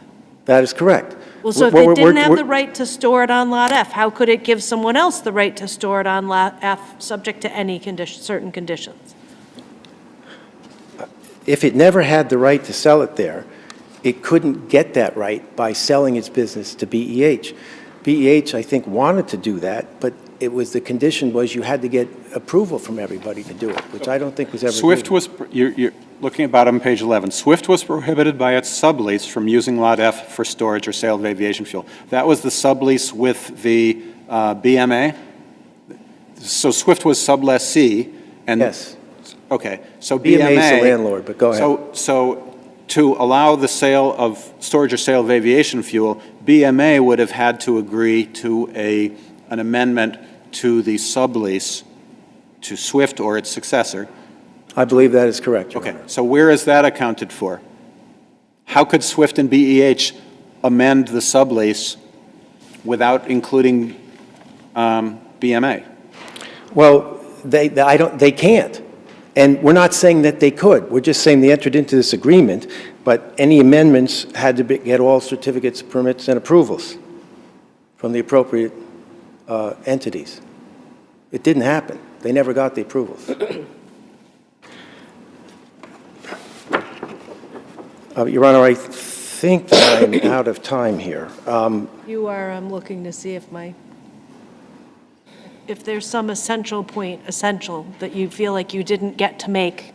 You've got 30 seconds, but otherwise I think I'm not going to say we understand actually, but you've argued your case. The second use agreement, according to BEH, somehow Swift Aviation could assign the rights that it had under the second use agreement to BEH to allow BEH to use our lot for their business. But the second use agreement doesn't do that, and Flight Level and BEH never entered an agreement that would allow BEH to use our lot for their business. That's what this whole case is We'll look about. very carefully at all of these agreements.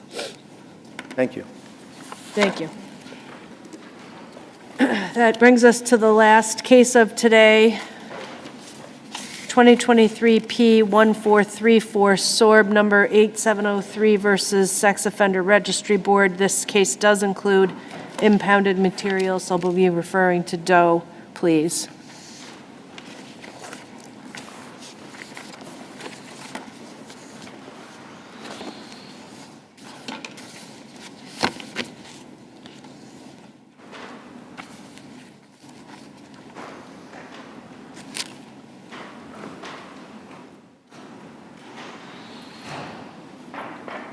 Good afternoon, Your Honors. May it please the Court. My name is Edward Gauthier, and I'm appearing on behalf of John Doe. I'd like to jump into Issue 2. We're arguing that the hearing examiner wrongly found that Doe suffers from a deviant sexual interest in children associated with a increased risk of reoffense without the benefit of expert testimony. I'd like to go right to the Board's regulation. As the panel knows, there are 6 statutory high-risk factors, and there are many risk-elevating and risk-mitigating factors. One of the statutory high-risk factors is a mental deviance that compels sexual misconduct, and it says... And the hearing examiner didn't apply Factor 1. Do we know that? The hearing examiner did not explicitly apply Factor 1, but the hearing examiner did so without mentioning Factor 1. Well, how do we know that? Because it's... Deviant sexual interest is language that appears in a number of other factors as well. The Board regulation says the presence of a statutorily defined mental abnormality specifically related to sexual deviance is significantly associated with an increased risk of reoffense. In the decision, the hearing examiner states these facts and factors show a persistent deviant sexual interest in children associated with increased risk for reoffense. A board hearing examiner is imbued with technical expertise, but they are not psychologists and they're not psychiatrists. Right, so to apply Factor 1, I think we'd all agree you need expert evidence of some, what doesn't maybe have to be live evidence, it has to be a diagnosis, written diagnosis, et cetera. There wasn't such evidence here, and the hearing examiner didn't apply Factor 1. So how can we as a reviewing court say, aha, you must have been thinking about Factor 1, and you must have applied it but not said so? Well, because, number one, the language from the board regulation very parallel way tracks the language. Right, but you agree that the phrase deviant sexual interest appears in other factors as well? It does appear in various factors, but this is the factor where the board hearing examiner uses this language for a reason in the decision. Do you think that a board, with your experience before the board, do you think that a hearing examiner would find that that factor one applies and still classify someone as level one? Absolutely not. I want to stress the importance of this. Wait. Oh, right. not so, level one, yes. Yes. Yes? So someone with a mental abnormality and a deviant sexual interest in children, paraphilia, pedophilia, whatever it might be, could still be classified as a level one? You think that's what the hearing examiner did here? The last time my client sexually offended against a child was in 1979. Well, there are a lot of incidents that aren't convictions, but that the examiner is allowed to consider. Well, or at least that you haven't challenged the examiner's considering. So the hearing examiner had before him the allegations from 1985, but was not considered because there were no records. This is the only allegation involving a child in my client's record. The daughter was 13 at the time of the alleged sexual misconduct, right?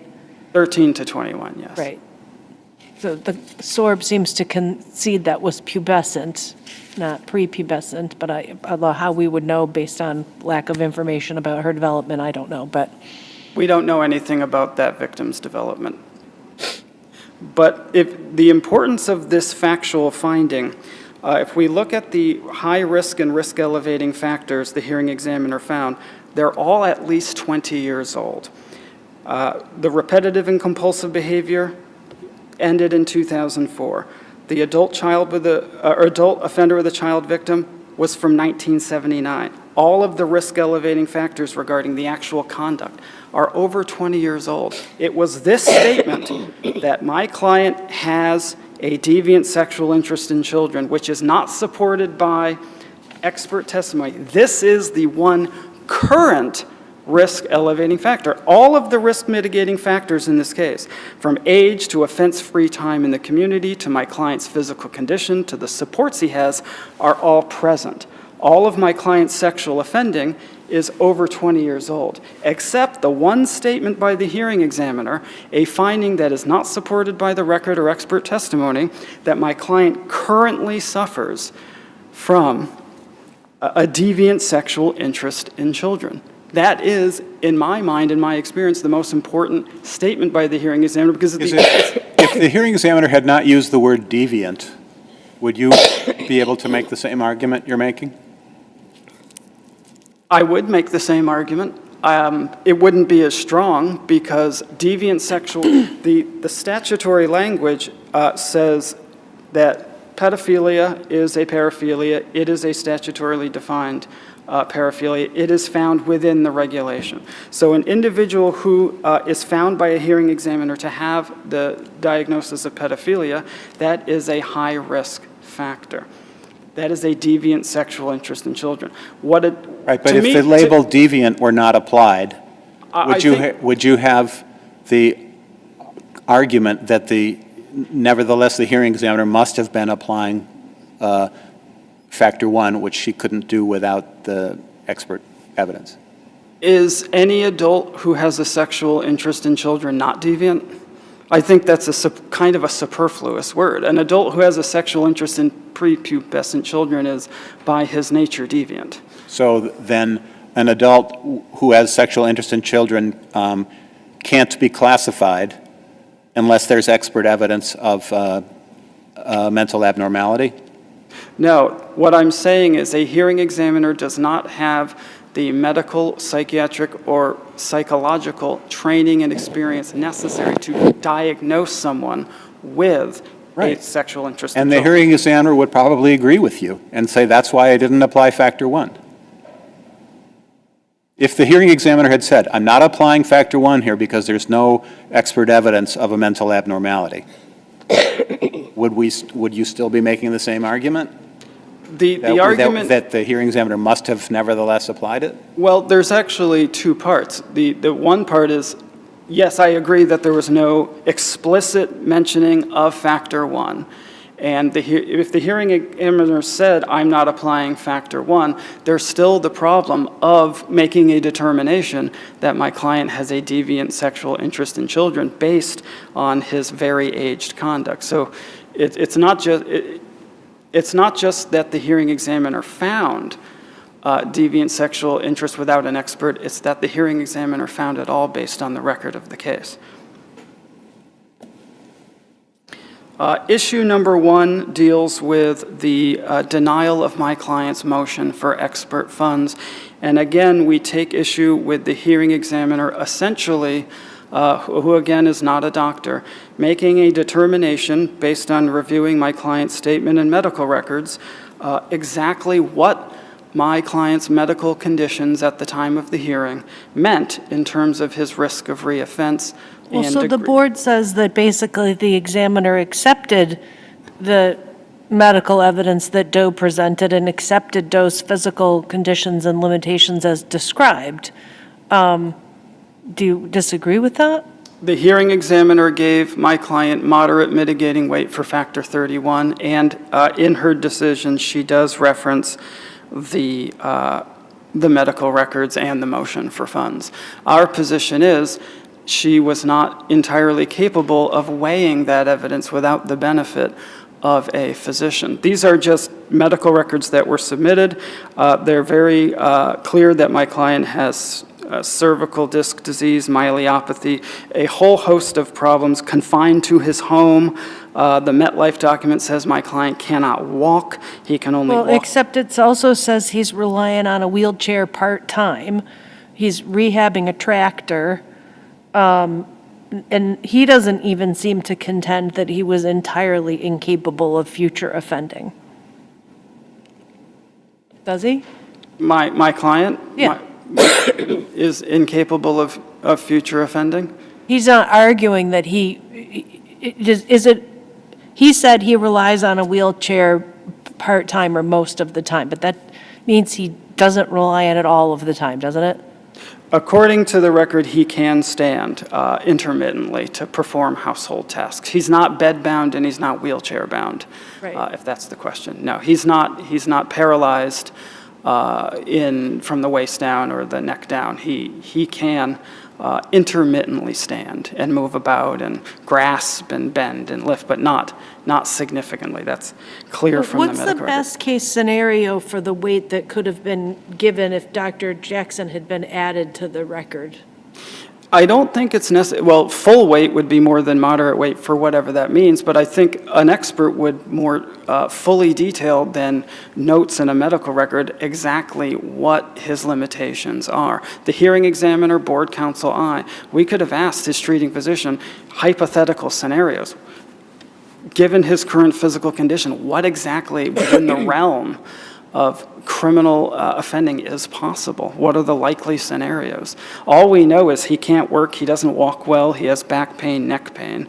We don't know how this impacts the likelihood of him reoffending sexually. So, and we but can't. The board argues that even accepting everything you say, there was no indication that those physical limitations would entirely prevent future offending. What do you say to that? Our argument is that there's nothing in the board regulation that requires physical, mental health limitations to entirely limit or eliminate. In order to get full advantage of a risk mitigating factor, you don't have to prove that it's dispositive. The board doesn't only give risk mitigating to age if you can prove that a person is so old they literally can't reoffend. You don't get full risk mitigating weight for sex offense free time in the community or stability or any of the risk mitigating factors, only if you can prove that because of this factor, this person is incapable of reoffending. Incapable of reoffending isn't the standard. I know we're getting close to lunch and we've run over. I would gladly rest on my brief if it gives the panel the opportunity not to miss lunch. Thank you. Thank you.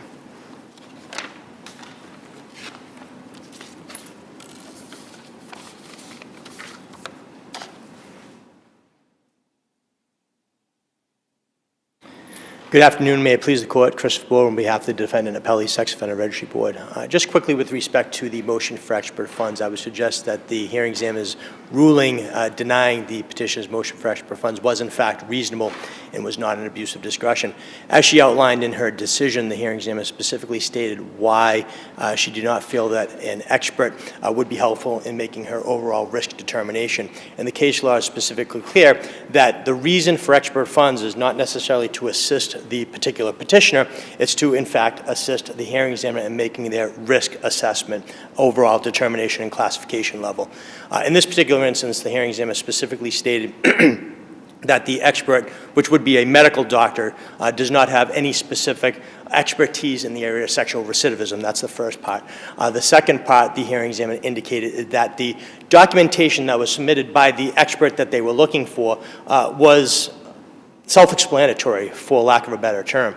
They specifically said that the petitioner had areas of movement that they weren't able to do, and that the petitioner himself testified further by submitting documentation as to what those limitations are. So the hearing examiner specifically stated, I know by the documentation as to what these limitations are. I know by the petitioner's submissions what these limitations are. I don't see the added benefit of value of what the hearing examiner herself is going to get out of that testimony, when in fact she did in fact credit the petitioner with physical condition under Factor 31.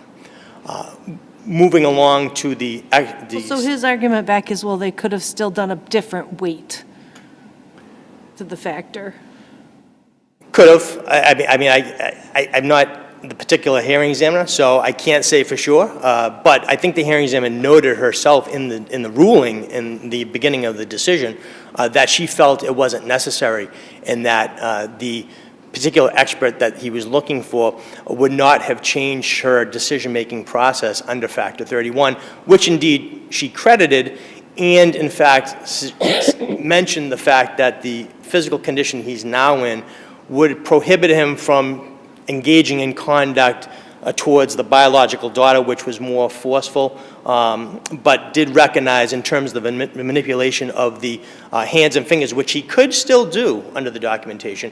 Takes us back to the initial sex offense back in the late 70s, where it was a 6-year-old prepubescent child victim who, during a bath, he was able to sexually offend under those circumstances. So given the physical condition he was in, he certainly was able to do something similar if presented with those facts again. The hearing examiner recognized that because of his physical limitations, he probably wouldn't be able to carry out the sexual offending behavior that he did against the daughter between 1996 and 2004. So I think the hearing examiner recognized those differences and incorporated those in her decision-making process and gave specific reasons as to why the expert wasn't needed given that. Respect to the issue of sexual deviance that counsel brought up, I would suggest, as Justice Sachs had mentioned, nowhere in the decision does the hearing examiner specifically mention pedophilia. Nowhere in the decision does the hearing examiner go to a manual such as the DSM-IV, which was one of the reasons that was quoted in the case law regarding experts. And nowhere in the decision does the hearing examiner cite to Factor 1. So with respect to sexual deviance, the hearing examiner actually looked to the board's regulatory factors under 803 CMR 1.33 in the introductory paragraph. It specifically states, and I'll quote it, the board recognized that research supports that the strongest predictors of sexual recidivism for all sex offenders are variables related to antisocial orientation and sexual deviance. So the introductory paragraph of those factors state that variables, which are the factors, they're variables, related to antisocial orientation and sexual deviance dictate classification levels. And then the hearing examiner went on and utilized those factors in making her overall classification determination. Of important note, the hearing examiner specifically said, well, I don't really see any antisocial orientation factors, and she didn't cite to any because those factors are relative to Factor 8, which is violence during the sex offending behavior, Factor 10, criminal history, Factor 11, non-sexual violence, probation violations, problems during incarceration, those are all going to go to antisocial orientation, which the hearing examiner did not consider an overall decision-making process. What the hearing examiner did rely on is factor 3, which is a statutory high-risk factor that specifically mentions sexual deviance. The hearing examiner also cited 2 other risk-elevating factors. And of important note, the hearing examiner does mention in her brief, it's a footnote, it's footnote 8, which is on the Record Appendix, Volume 1, page 13. She actually notes it has to do with factor 4, I believe. I'm interpreting that. She doesn't specifically say it, but she says that she's not going to find this particular offender a juvenile when he offended back in the late 70s. And she says that her making this finding that he was not a juvenile, that he was an adult, actually works to this particular offender's benefit.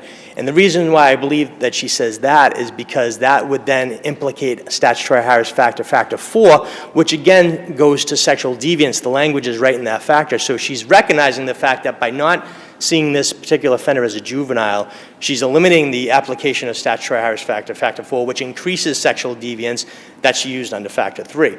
I think she utilized other risk mitigating factors to reduce this offender's overall classification level. He was reduced from a 2 to a 1, and she took into consideration the fact that he was elderly, the fact that he did have over, I believe it was 18 years offense-free time in the community.